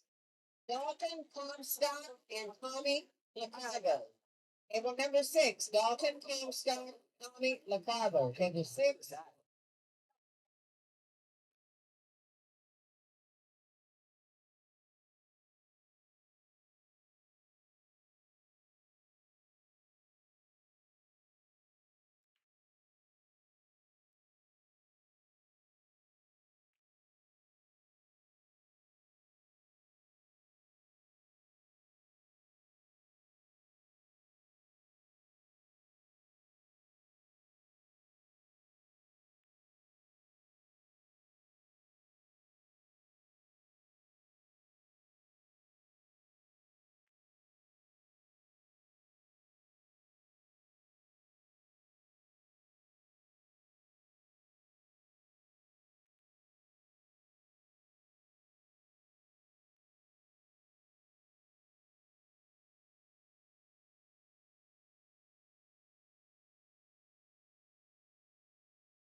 Let's move the camera over there for now. Still looking much Darren.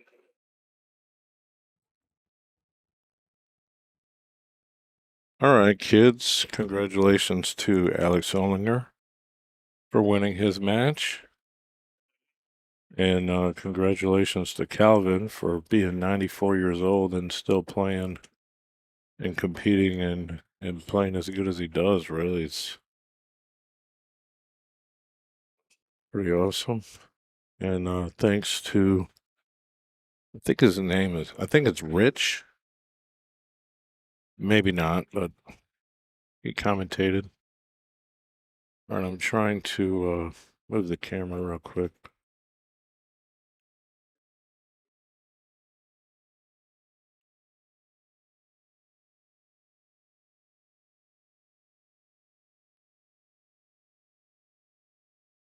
So we got Darren Everett and Tom McCluskey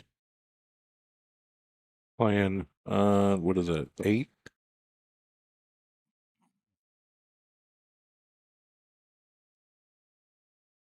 No, I don't know where it is. What's this one? That's nowhere. That's from the previous tournament. Okay, there it is. So, yeah, you can just watch that. Looks like the score is 1-0. They've been playing for a while, too. I'll just put the names up. I'm going to go back to the 9-ball.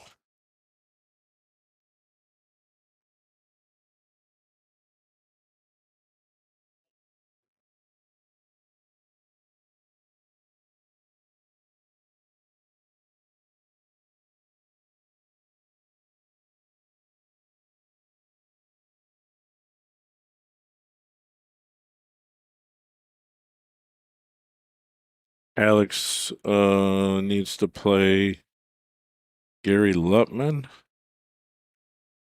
I don't think they're going to play now because Alex has got to play a 9-ball match with Joe Prince shortly. I'm going to probably stream that actually. And working through players here.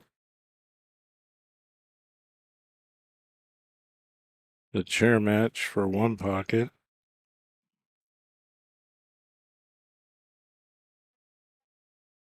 Be Gabe Owen and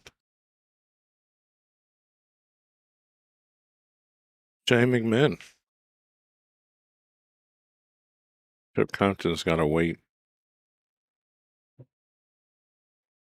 for the winner of Lutman and Alex, I believe. Thank you, sir. Thank you. What's your first name again? Rich. That's what I thought. Yeah. I did not shut anything off, but yeah, I just moved the camera over there. Oh man, I appreciate it. Thank you. I'll have lunch. All right. Yeah, absolutely. It's a pleasure. You'll get lots of views on that because I'm gonna put it. You on live now? Yeah. Okay. I'm gonna put Roku down at Billy's place, and we'll be watching that on down at home. Oh, okay. If it's saved, is this? Oh yeah, everything's saved. Okay. Yeah, We get some views on it that way. cool. Yeah, you can just put it on up in the pool room, really, Yeah. whenever. Yeah, yeah, sweet. That's nice. Yeah, thank you so much. $20 donation, as well as gave me a lot of positive energy, so that was really cool.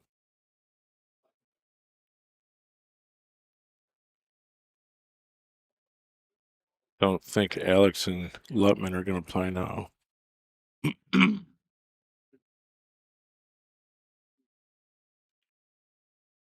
Are you playing 9-ball first, you think? I'm not sure.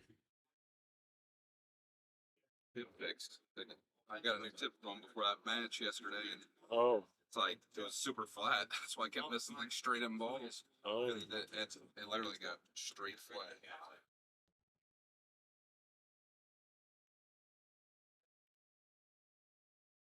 You and Joe will be on 1 or 3. I'm going to string it over there. You'll be on table 1 or 3. Yeah, you and Joe. Joe, Prince. oh, is that who I Play played now? 9. Oh, okay.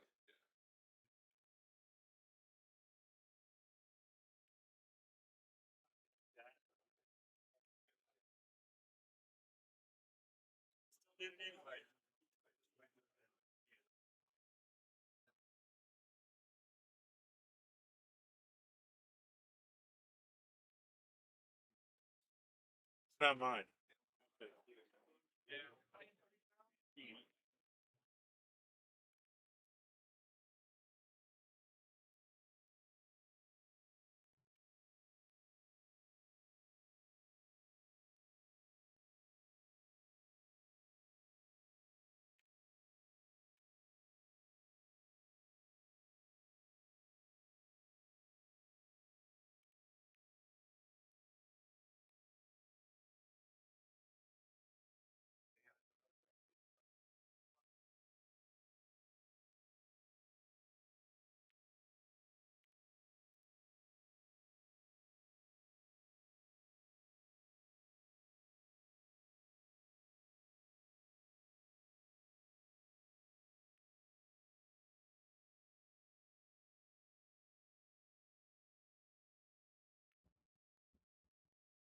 All right, McCluskey is up 1-0 on Darren Everett. I'll mark it down. I'm going to jump over this 9-ball feed, see what's going on, update the score.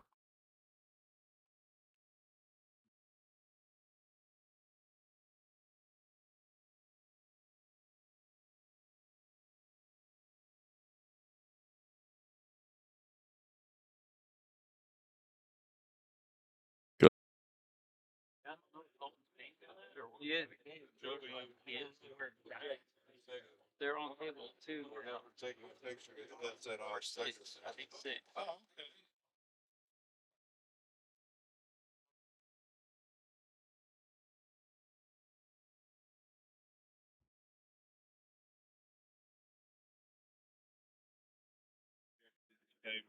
There you go.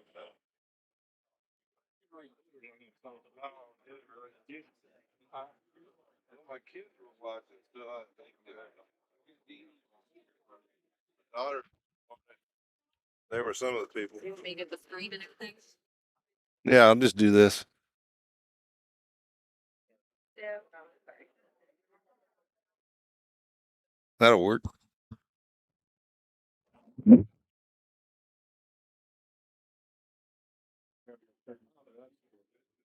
you.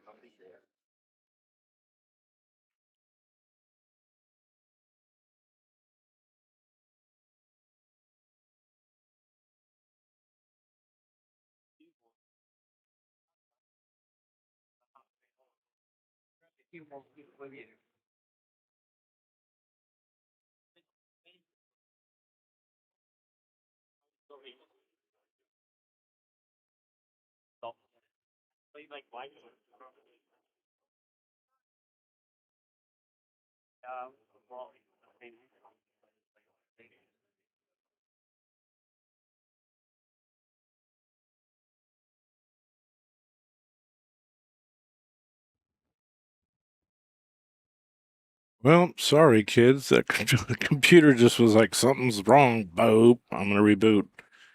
But I got it back up and we got the file restored. So everyone that was watching, you're back here. It's Darren and Tom McCluskey. McCluskey won the last game, so he's on the hill. Like I said, Alex has to play Gary Lutman, but I think he's going to play 9-ball first.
Table number 7, Phil Martin and James Quick. Table 7, Phil Martin and James Quick.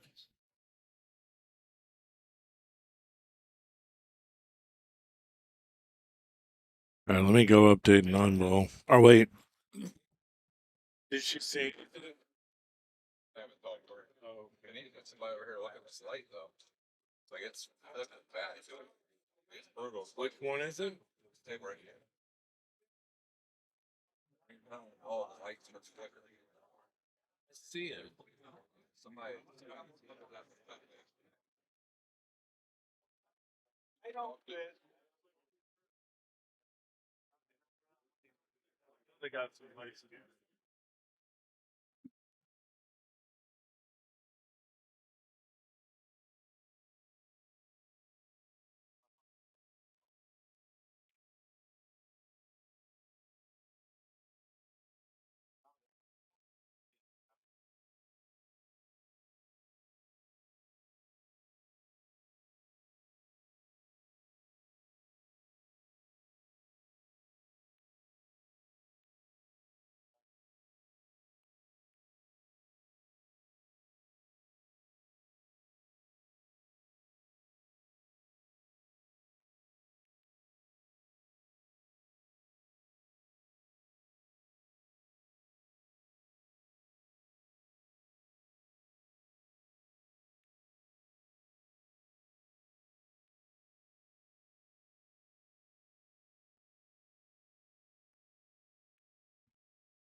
I have number 4 diamond table if you want to come over and shoot some.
You were like, you ready? He's like, no, full time.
What you do, bro?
So hard and they shoot the bed and give up or do that.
But it goes to being or let we be.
Just got my food.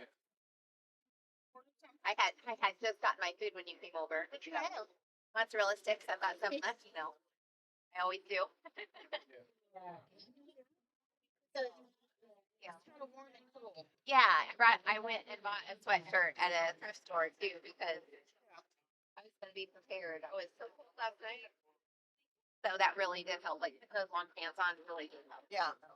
So how serendipitous was that? So you didn't come out there. I know. And then I know. wouldn't have had my cue anyway. And then it's like, oh my God. Like, and then I looked at the time and I'm like, I'm struggling with like See, it's a hard little for me bit to sit here emotionally. for hours. It's hard for me. Yeah, that's why I went to some thrift stores. That's good. Yeah, get your mind off of it. I almost don't want to practice I'm gunning because I know it's a good thing. I know it's a good It's a thing. half hour, even a little bit. I know it's a good thing. Yeah. But I'm just feeling so confident from my match last night. I don't want to like play with that. She really wasn't a good shooter. She wasn't a good shooter. Oh, okay. I didn't know. Sometimes you did just really. She broke and I ran one of them and I ran several. Awesome. I was sitting by a guy asking him about it and he said, Oh, you played on number one that night. You played, or one, you played really well. You had a lot of runouts and you controlled the cue ball really well. And I'm like, my head kind of, you know, Other people are seeing that. yeah, yeah. So when someone puts me, it's hard for me to hit the ball unless it's just a one railer, you Well, know. maybe you should have set up So one of the that- hooks, if you remember any of them, Uh-huh. and I'll help you get out of it. Thanks. You're my friend, so I'm talking about the mental part of it. It's like, But if there's something I don't want that's to do stuck that to your and head, it's like not, yeah. I know I need to, because I need to, I don't want to be in the, I want to. I mean, cause like, we still got like 2 hours, right? I know we do. I mean, seriously, I'm sweet. I'm just sharing that today I'm not, chicken. You don't want to do the whole thing.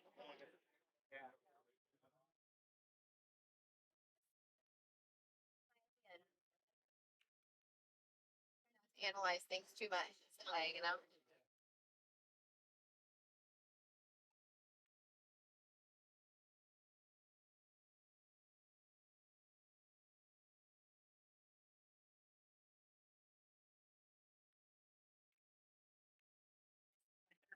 Since I've been here. Stuff that's in the wrong one. So how do you feel like you played last night? Pretty good. I missed a couple shots I shouldn't have, and then she got up on me. All that. You guys have a little discussion, and I wasn't sure what that was about. Of course, I wasn't close enough to hear. I just could see there was some tension. Yeah, I saw her mark on the bottom. Always take the bottom. Uh-huh. Let's put it this way. When I come up with somebody, I say, look, I'm gonna take the bottom row, if you don't mind. Uh-huh. And they usually like, Uh-huh. just because I'm short and I remember that. That Uh-huh. helps me remember. Uh-huh. My entire life, I have always taken the bottom row here at Shooters. Uh-huh. Uh-huh. So last night, she, so she marked on the bottom, and I said, okay, you're top. She goes, no, you marked top last game. I was like, I did? She said, yeah. Like, why didn't you call me on that? You should call someone on that and say, oh, hey, you didn't mark it right. Uh-huh. Uh-huh. Because she could have just let me not Guys play next to you. have that game. Guys play. I don't know, like, that was our discussion. After I came up to the pitch, so we had the discussion, and then she sat down, and then it was my shot, and I'm like, I'm not over this discussion yet, because I think I'm missing a ball on the rail, on up there. Because I marked high. Because I was always ahead of her until that last mark. And then all of a sudden she was at me, and I was like, that was always ahead of me. That's one of the I always, you wish you would have had the video. yeah, it was always like, well, I won the first game, she won the second, I won the third, she won the fourth, so we were even, but I always won ahead of her. Uh-huh. Uh-huh. And then on the third game that I won, because I was ahead of her, I thought, okay, here we go, going back and forth, 3, 4, if I could just get ahead of her. You know, and that was in my mind the whole time. I'm like, okay, here we go. 1, 2, 3. So, and she won that one, yeah. Marked the bottom, and I was like, you need to mark the top. You marked the top last time. Yeah, that was right. I don't recall that because I never, playing here in tournaments, never take your top. I never do. I said, well, then going forward, so that you know, we know each other. She's from Orange. No. Said, you know, that way, not a flip, because that goes back to the, how they work, like I just did, saying I'm from the bottom. That's when he called me out on it, because I was marking. I lost some thing on that, because if I marked top, it should have been on the bottom. And then I won, should have been on the bottom again, which I was gonna mark. Said, no, your top would have made us awarded 2. Mark on the bottom. You see what I'm saying? I'm missing that. Yeah. But yet you're not. It's like, I know I'm sure. 122. My -338. Oh, how frustrating. So just a thing. Like, make her really know. I gotta move everything over to 9.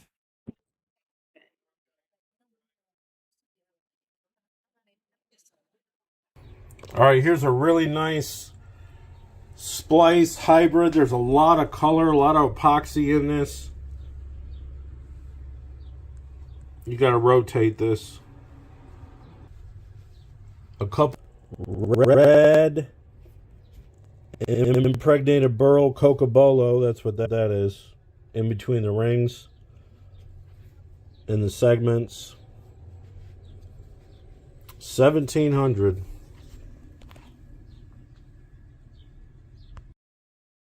Here we go with a nice high-end piece that I just picked up. Bit of a hybrid. You got points. You got cocobolo. You got brass rivets. You got abalone. That's what this is. And tiger striped maple, abalone, burl, and rosewood. So we'll rotate this. It's got a red and orange, copper, bronze mix in there. It's a really nice color. Goes all the way around. That's dyed wood. You got these multiple rings. Something for everyone. It's got a matching 11/8 black 4. This one's $25.95. 18.6 ounces. That's a little bit on the lighter side. You might like that. Hit me up. Thank you. Well,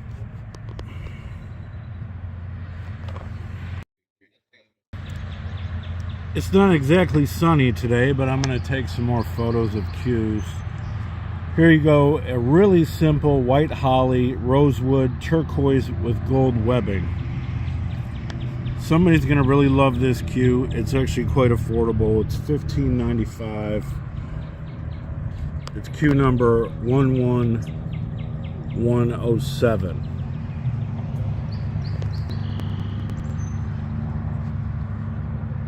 No impregnation, no dyed wood, just a nice cue. All right, this is one of the cues that's in the family of the clear with the iridescent shimmer. Dare I say it's somewhat glow in the dark. You have a piece of burl here floating. This giant piece of holly. Color rings. 1995. Q11101. 19 ounces. All right, here we go. A little affordable piece. 95. Q11100. Cocobolo, which is this handle, obviously. It's actually really nice figuring in it for sure. It's down here. These melon, like, It's here. It's right here. pink rings It's here too. That's what I'm saying. into this redwood, red heart. I'm sorry. 19 ounces, $13.95. Here we go, another clear blue iridescent, a big piece into this burl turquoise ring. This is olive wood.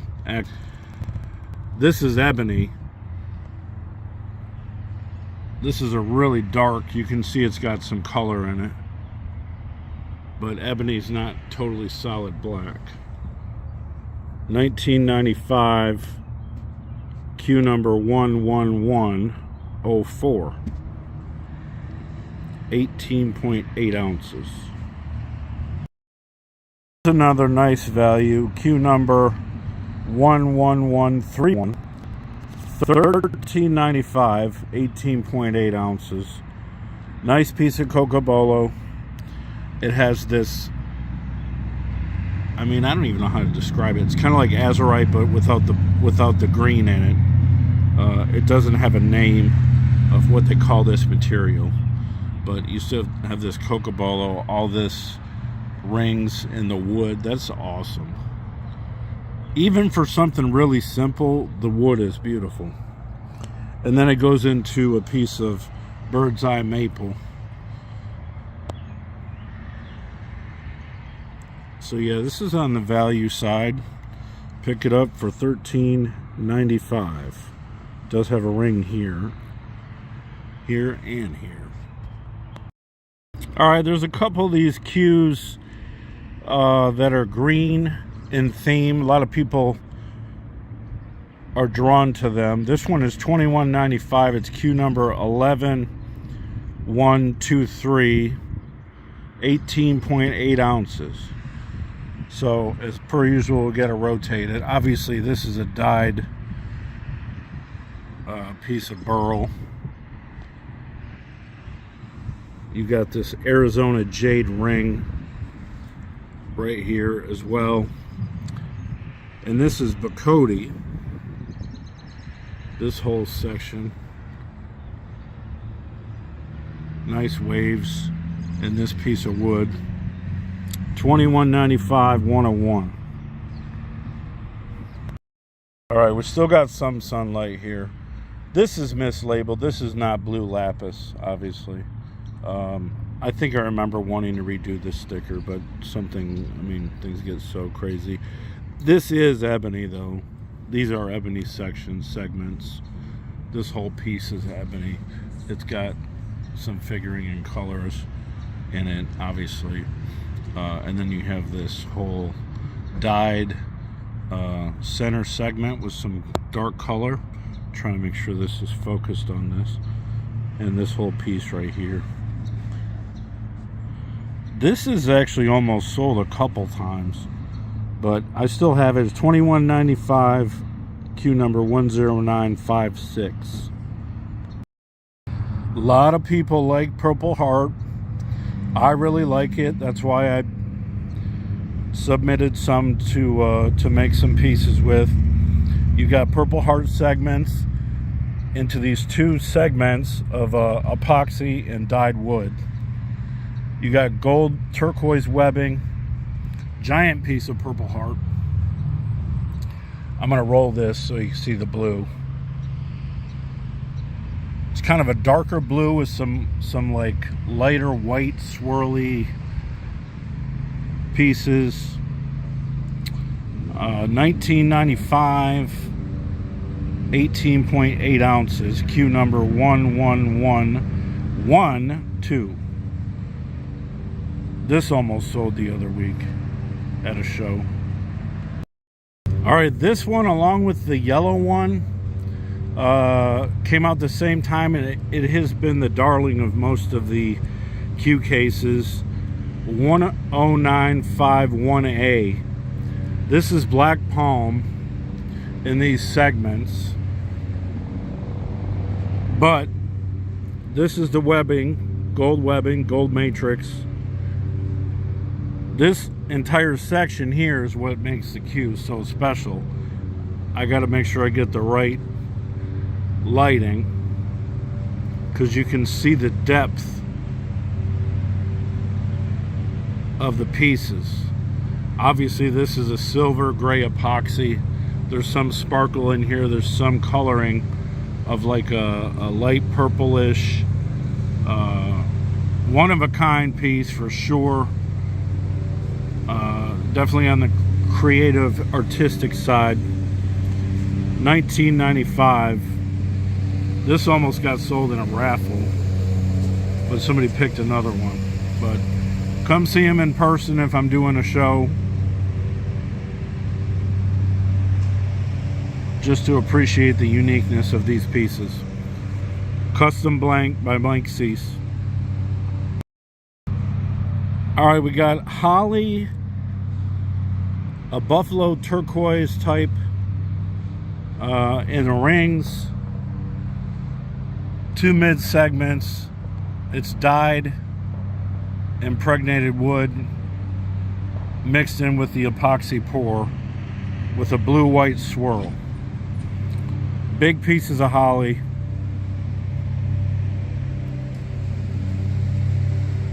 And this one is Q number 11099, 19 ounces, $19.95.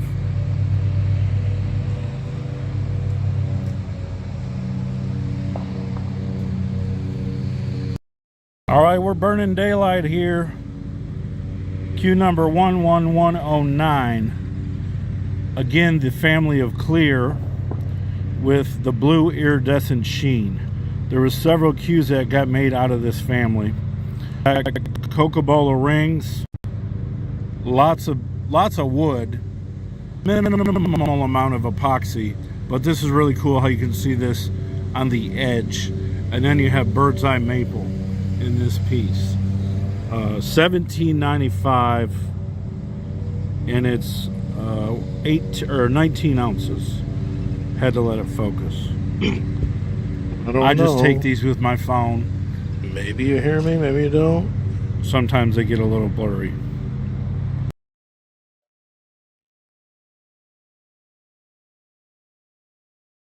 All right, so I had to move over to 9. Actually, what I just did,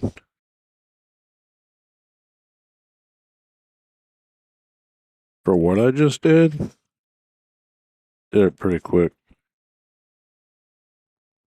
So I have to readjust the camera for 9. But until then, let you watch 8 from this angle. All right, I got to go do the other stream. It's still 2-0 Tom.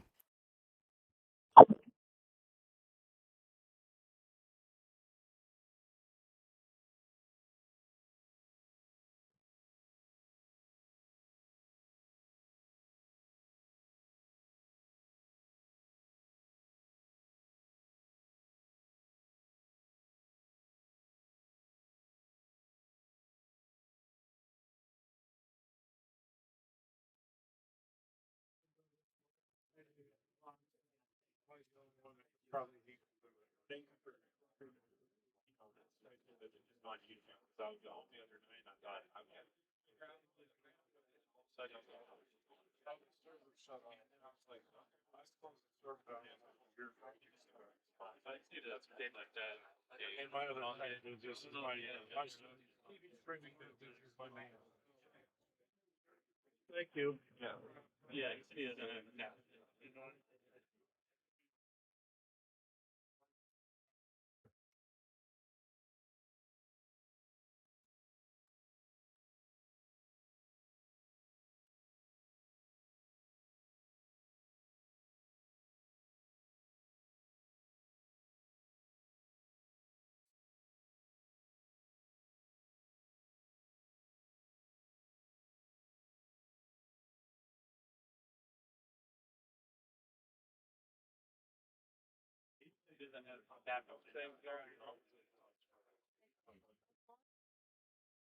said he can't accept tap sales. That's what he said. I don't know.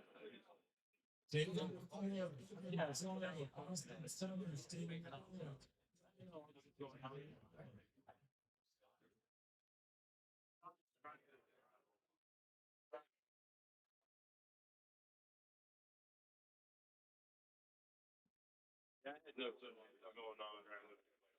Yeah. Are you guys giving out 75? I don't know. Oh, is that front? All right.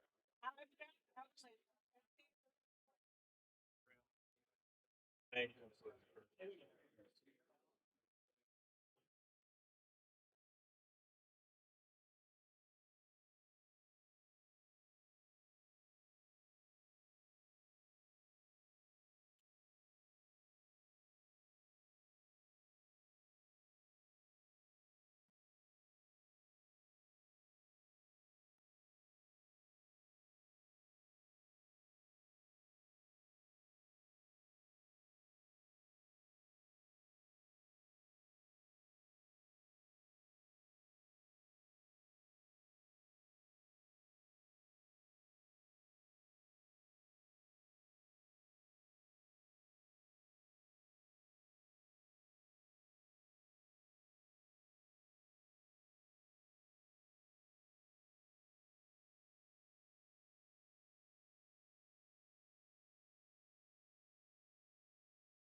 Number 11, Mike Parker, Troy Honeycutt. Table 11, Mike Parker, Troy Honeycutt.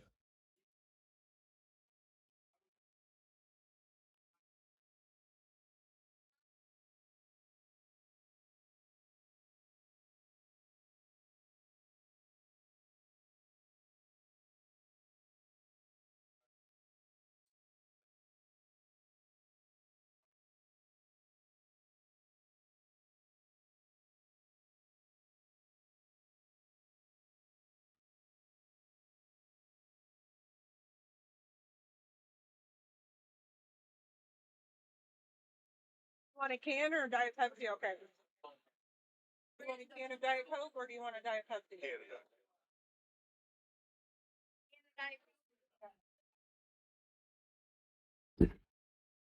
Up there, I'll grab.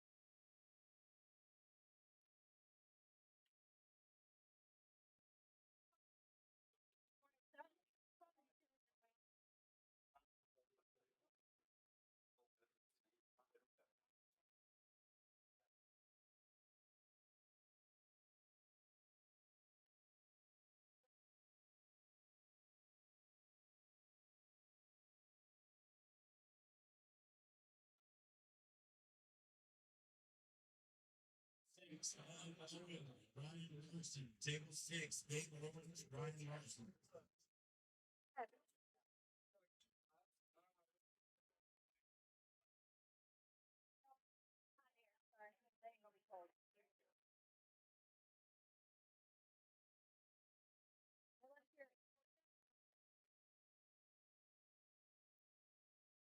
I'll go throw it at you.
6 inches more than that.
The help.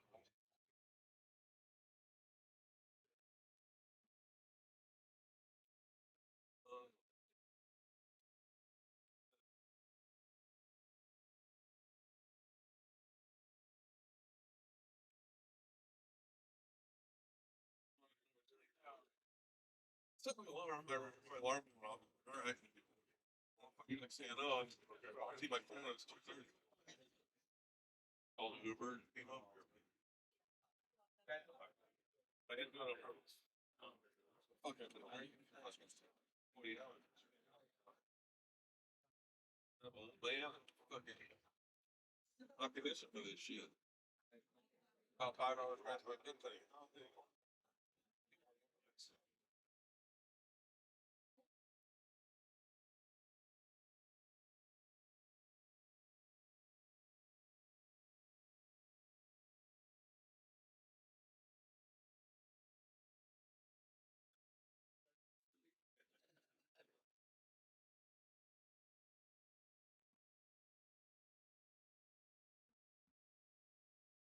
Like from online, right? Hey, that beats the fuck out of me. Barely affects my life today.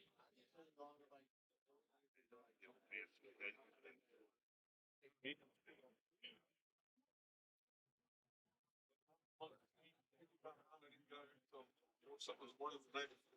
So it's like, oh, I need to get bed fucking.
I got it. I need that. I need change. Oh, it's made out of okay.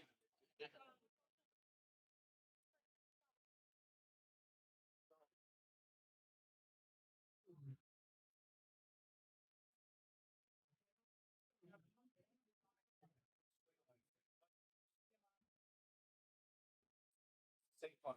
All over the front. Yeah, like. You know? You sit there every time I'm shooting somebody. I felt like I was slamming the last one. No, that would be lately it's very good. I don't bother me, but yeah.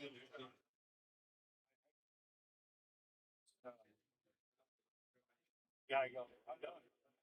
I mean, I beat out of a couple thousand, but I was like, I played a couple times annually. Not my phone.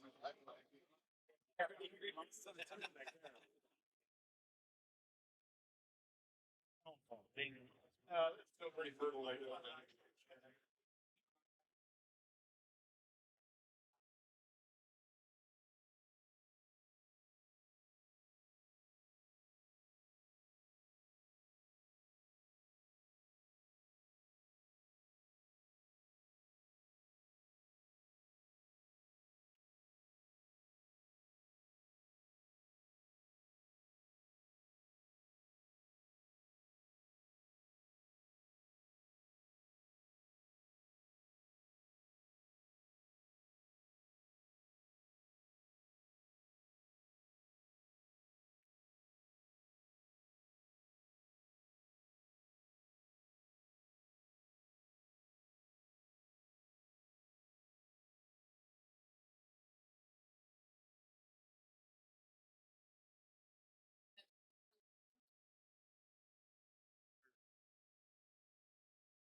Seven.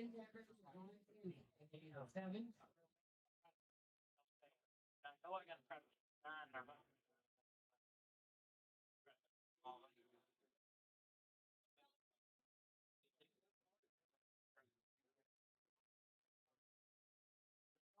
I didn't like that. I did over there. Yeah.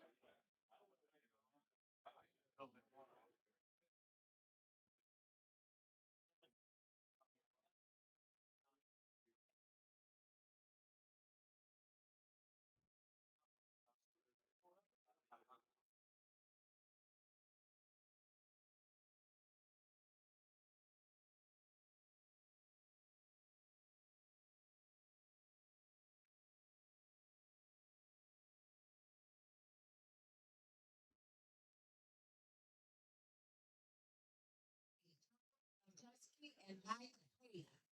Number three. Tusky and Hay.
Sunglasses that were found in the ladies' restroom, I will be at the ball field.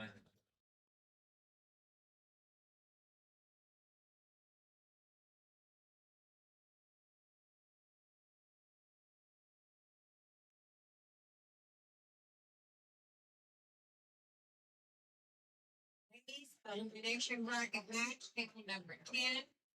Jerry, Abernathy, and Franny Norgard. Table number 10, Abernathy and Norgard.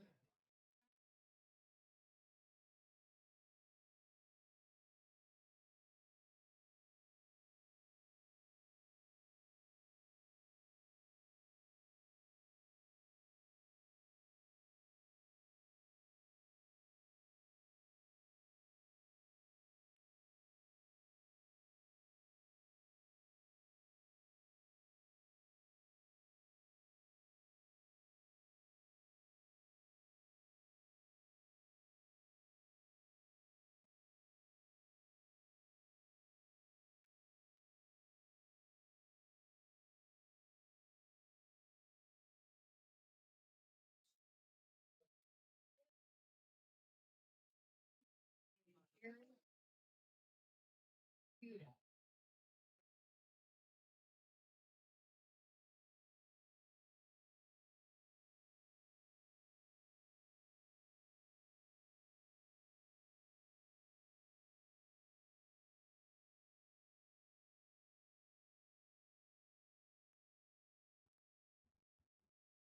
Darren's just practicing here, pinballs.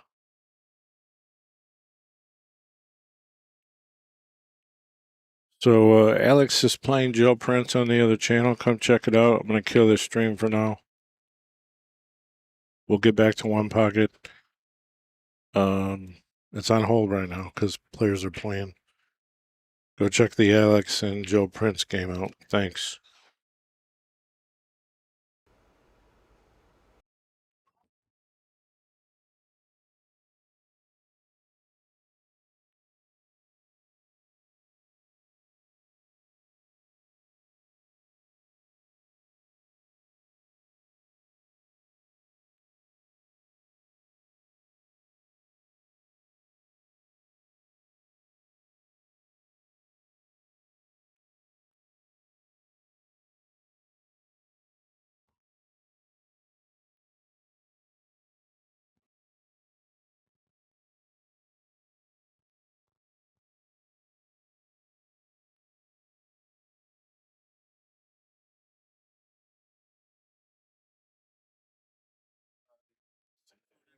I'll be over there, though. Are you still taking the handle? Huh? Are you still walking along? Yeah. Man and I both doing it, yeah. Chicken quesadilla, Have TV mic. you mic. Okay. You already have one, right? You got me the ice. Yeah, I remember that, but I don't I didn't remember think you having a tab. Okay. I'll just put you on TV mic, okay? definitely did that. So you are under TV mic, just to let you know. Okay, and what would you like? Chicken quesadilla, extra sour cream.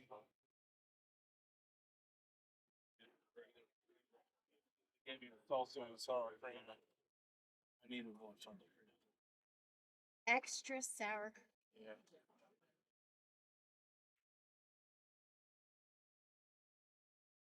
Okay, chicken quesadilla, extra sour. I'll be over there. Okay. We'll be. Thank you.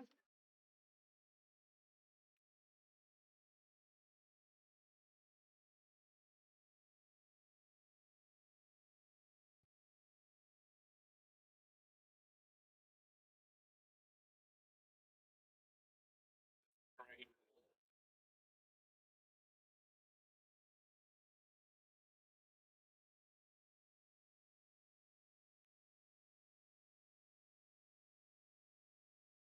Sorry, y'all did.